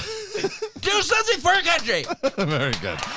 Please piece that out and put drunk Brett does JFK's speech. Absolutely. Thank you so much. I have like 9 drunk Brett timestamps. No, this is the one Yeah. we need to do. Yeah, the other ones were Okay, pissed. so what's that? I said the other ones were pissed. No, that was good. Drew Cephalodean, negative 50 degrees Celsius with the wind chill here in Edmonton the last couple of days. Car won't start, so I'm just staying home and I'm watching SEN live. Big fan for you, so thank you. I'm so excited how many people are getting on board with this show and understanding. Kind of, they're just here to laugh. We've gotten more people who just are part of it. We met a lot of people who. Did you meet a lot of SEN live fans at the draft? Not at the draft, but at the expo. At the expo. At the expo. Really? There were expo. so many at the draft that they didn't come up to you. Maybe they scared you to I steal was their like wallet. sitting over with Brett and everything. I met a few at a saddle ranch afterwards. At Saddle Ranch. Okay. Darth Yassi. If we learned anything in 2019, it's don't sleep on Kaiser in the dungeon. Beneath all the booze and the bandanas is the mind of a genius. # baby smasher. Yeah, I know. It's true. I'm not counting them out. I just think it's risky. Michael Vigorita. Yo, what's up, team? Been watching the Schmodown since season 3, and I'm wondering, are there plans for an odds-based sportsbook type for the MTS? Would you be open to that type of pre-post show by fans?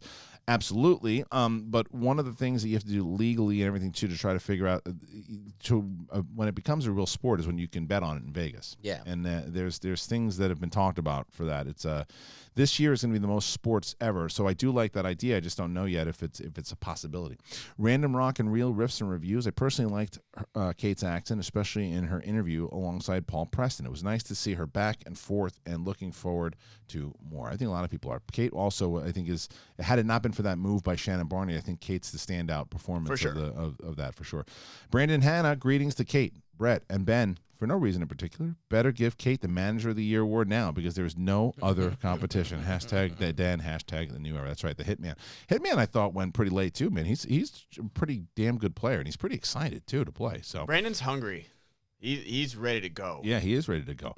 Okay, so this is the last one over at Streamlabs. We had Salad Von Baco, Manny B and Manic, and Jay Boogie who put in Schmobots, but Pac-Man Dwayne ends us off today and says, Chairman, I agree. The game is just fucking hard. I've been stuck on this one planet now for a minute. I just gave up, and I told my little brother, good luck. Oh, hi, Kate, with your cute MILF self. Wink, wink. Nice. All right, ladies and gentlemen, RB3.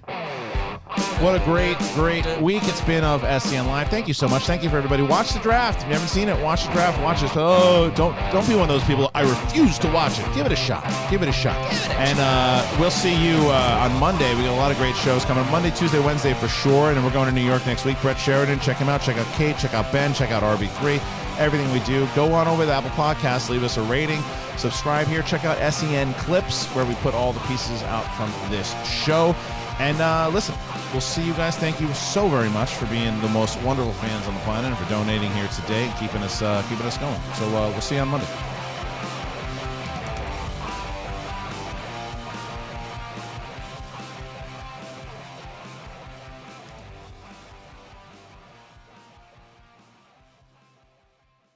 I'm sitting in a room full of fucking idiots.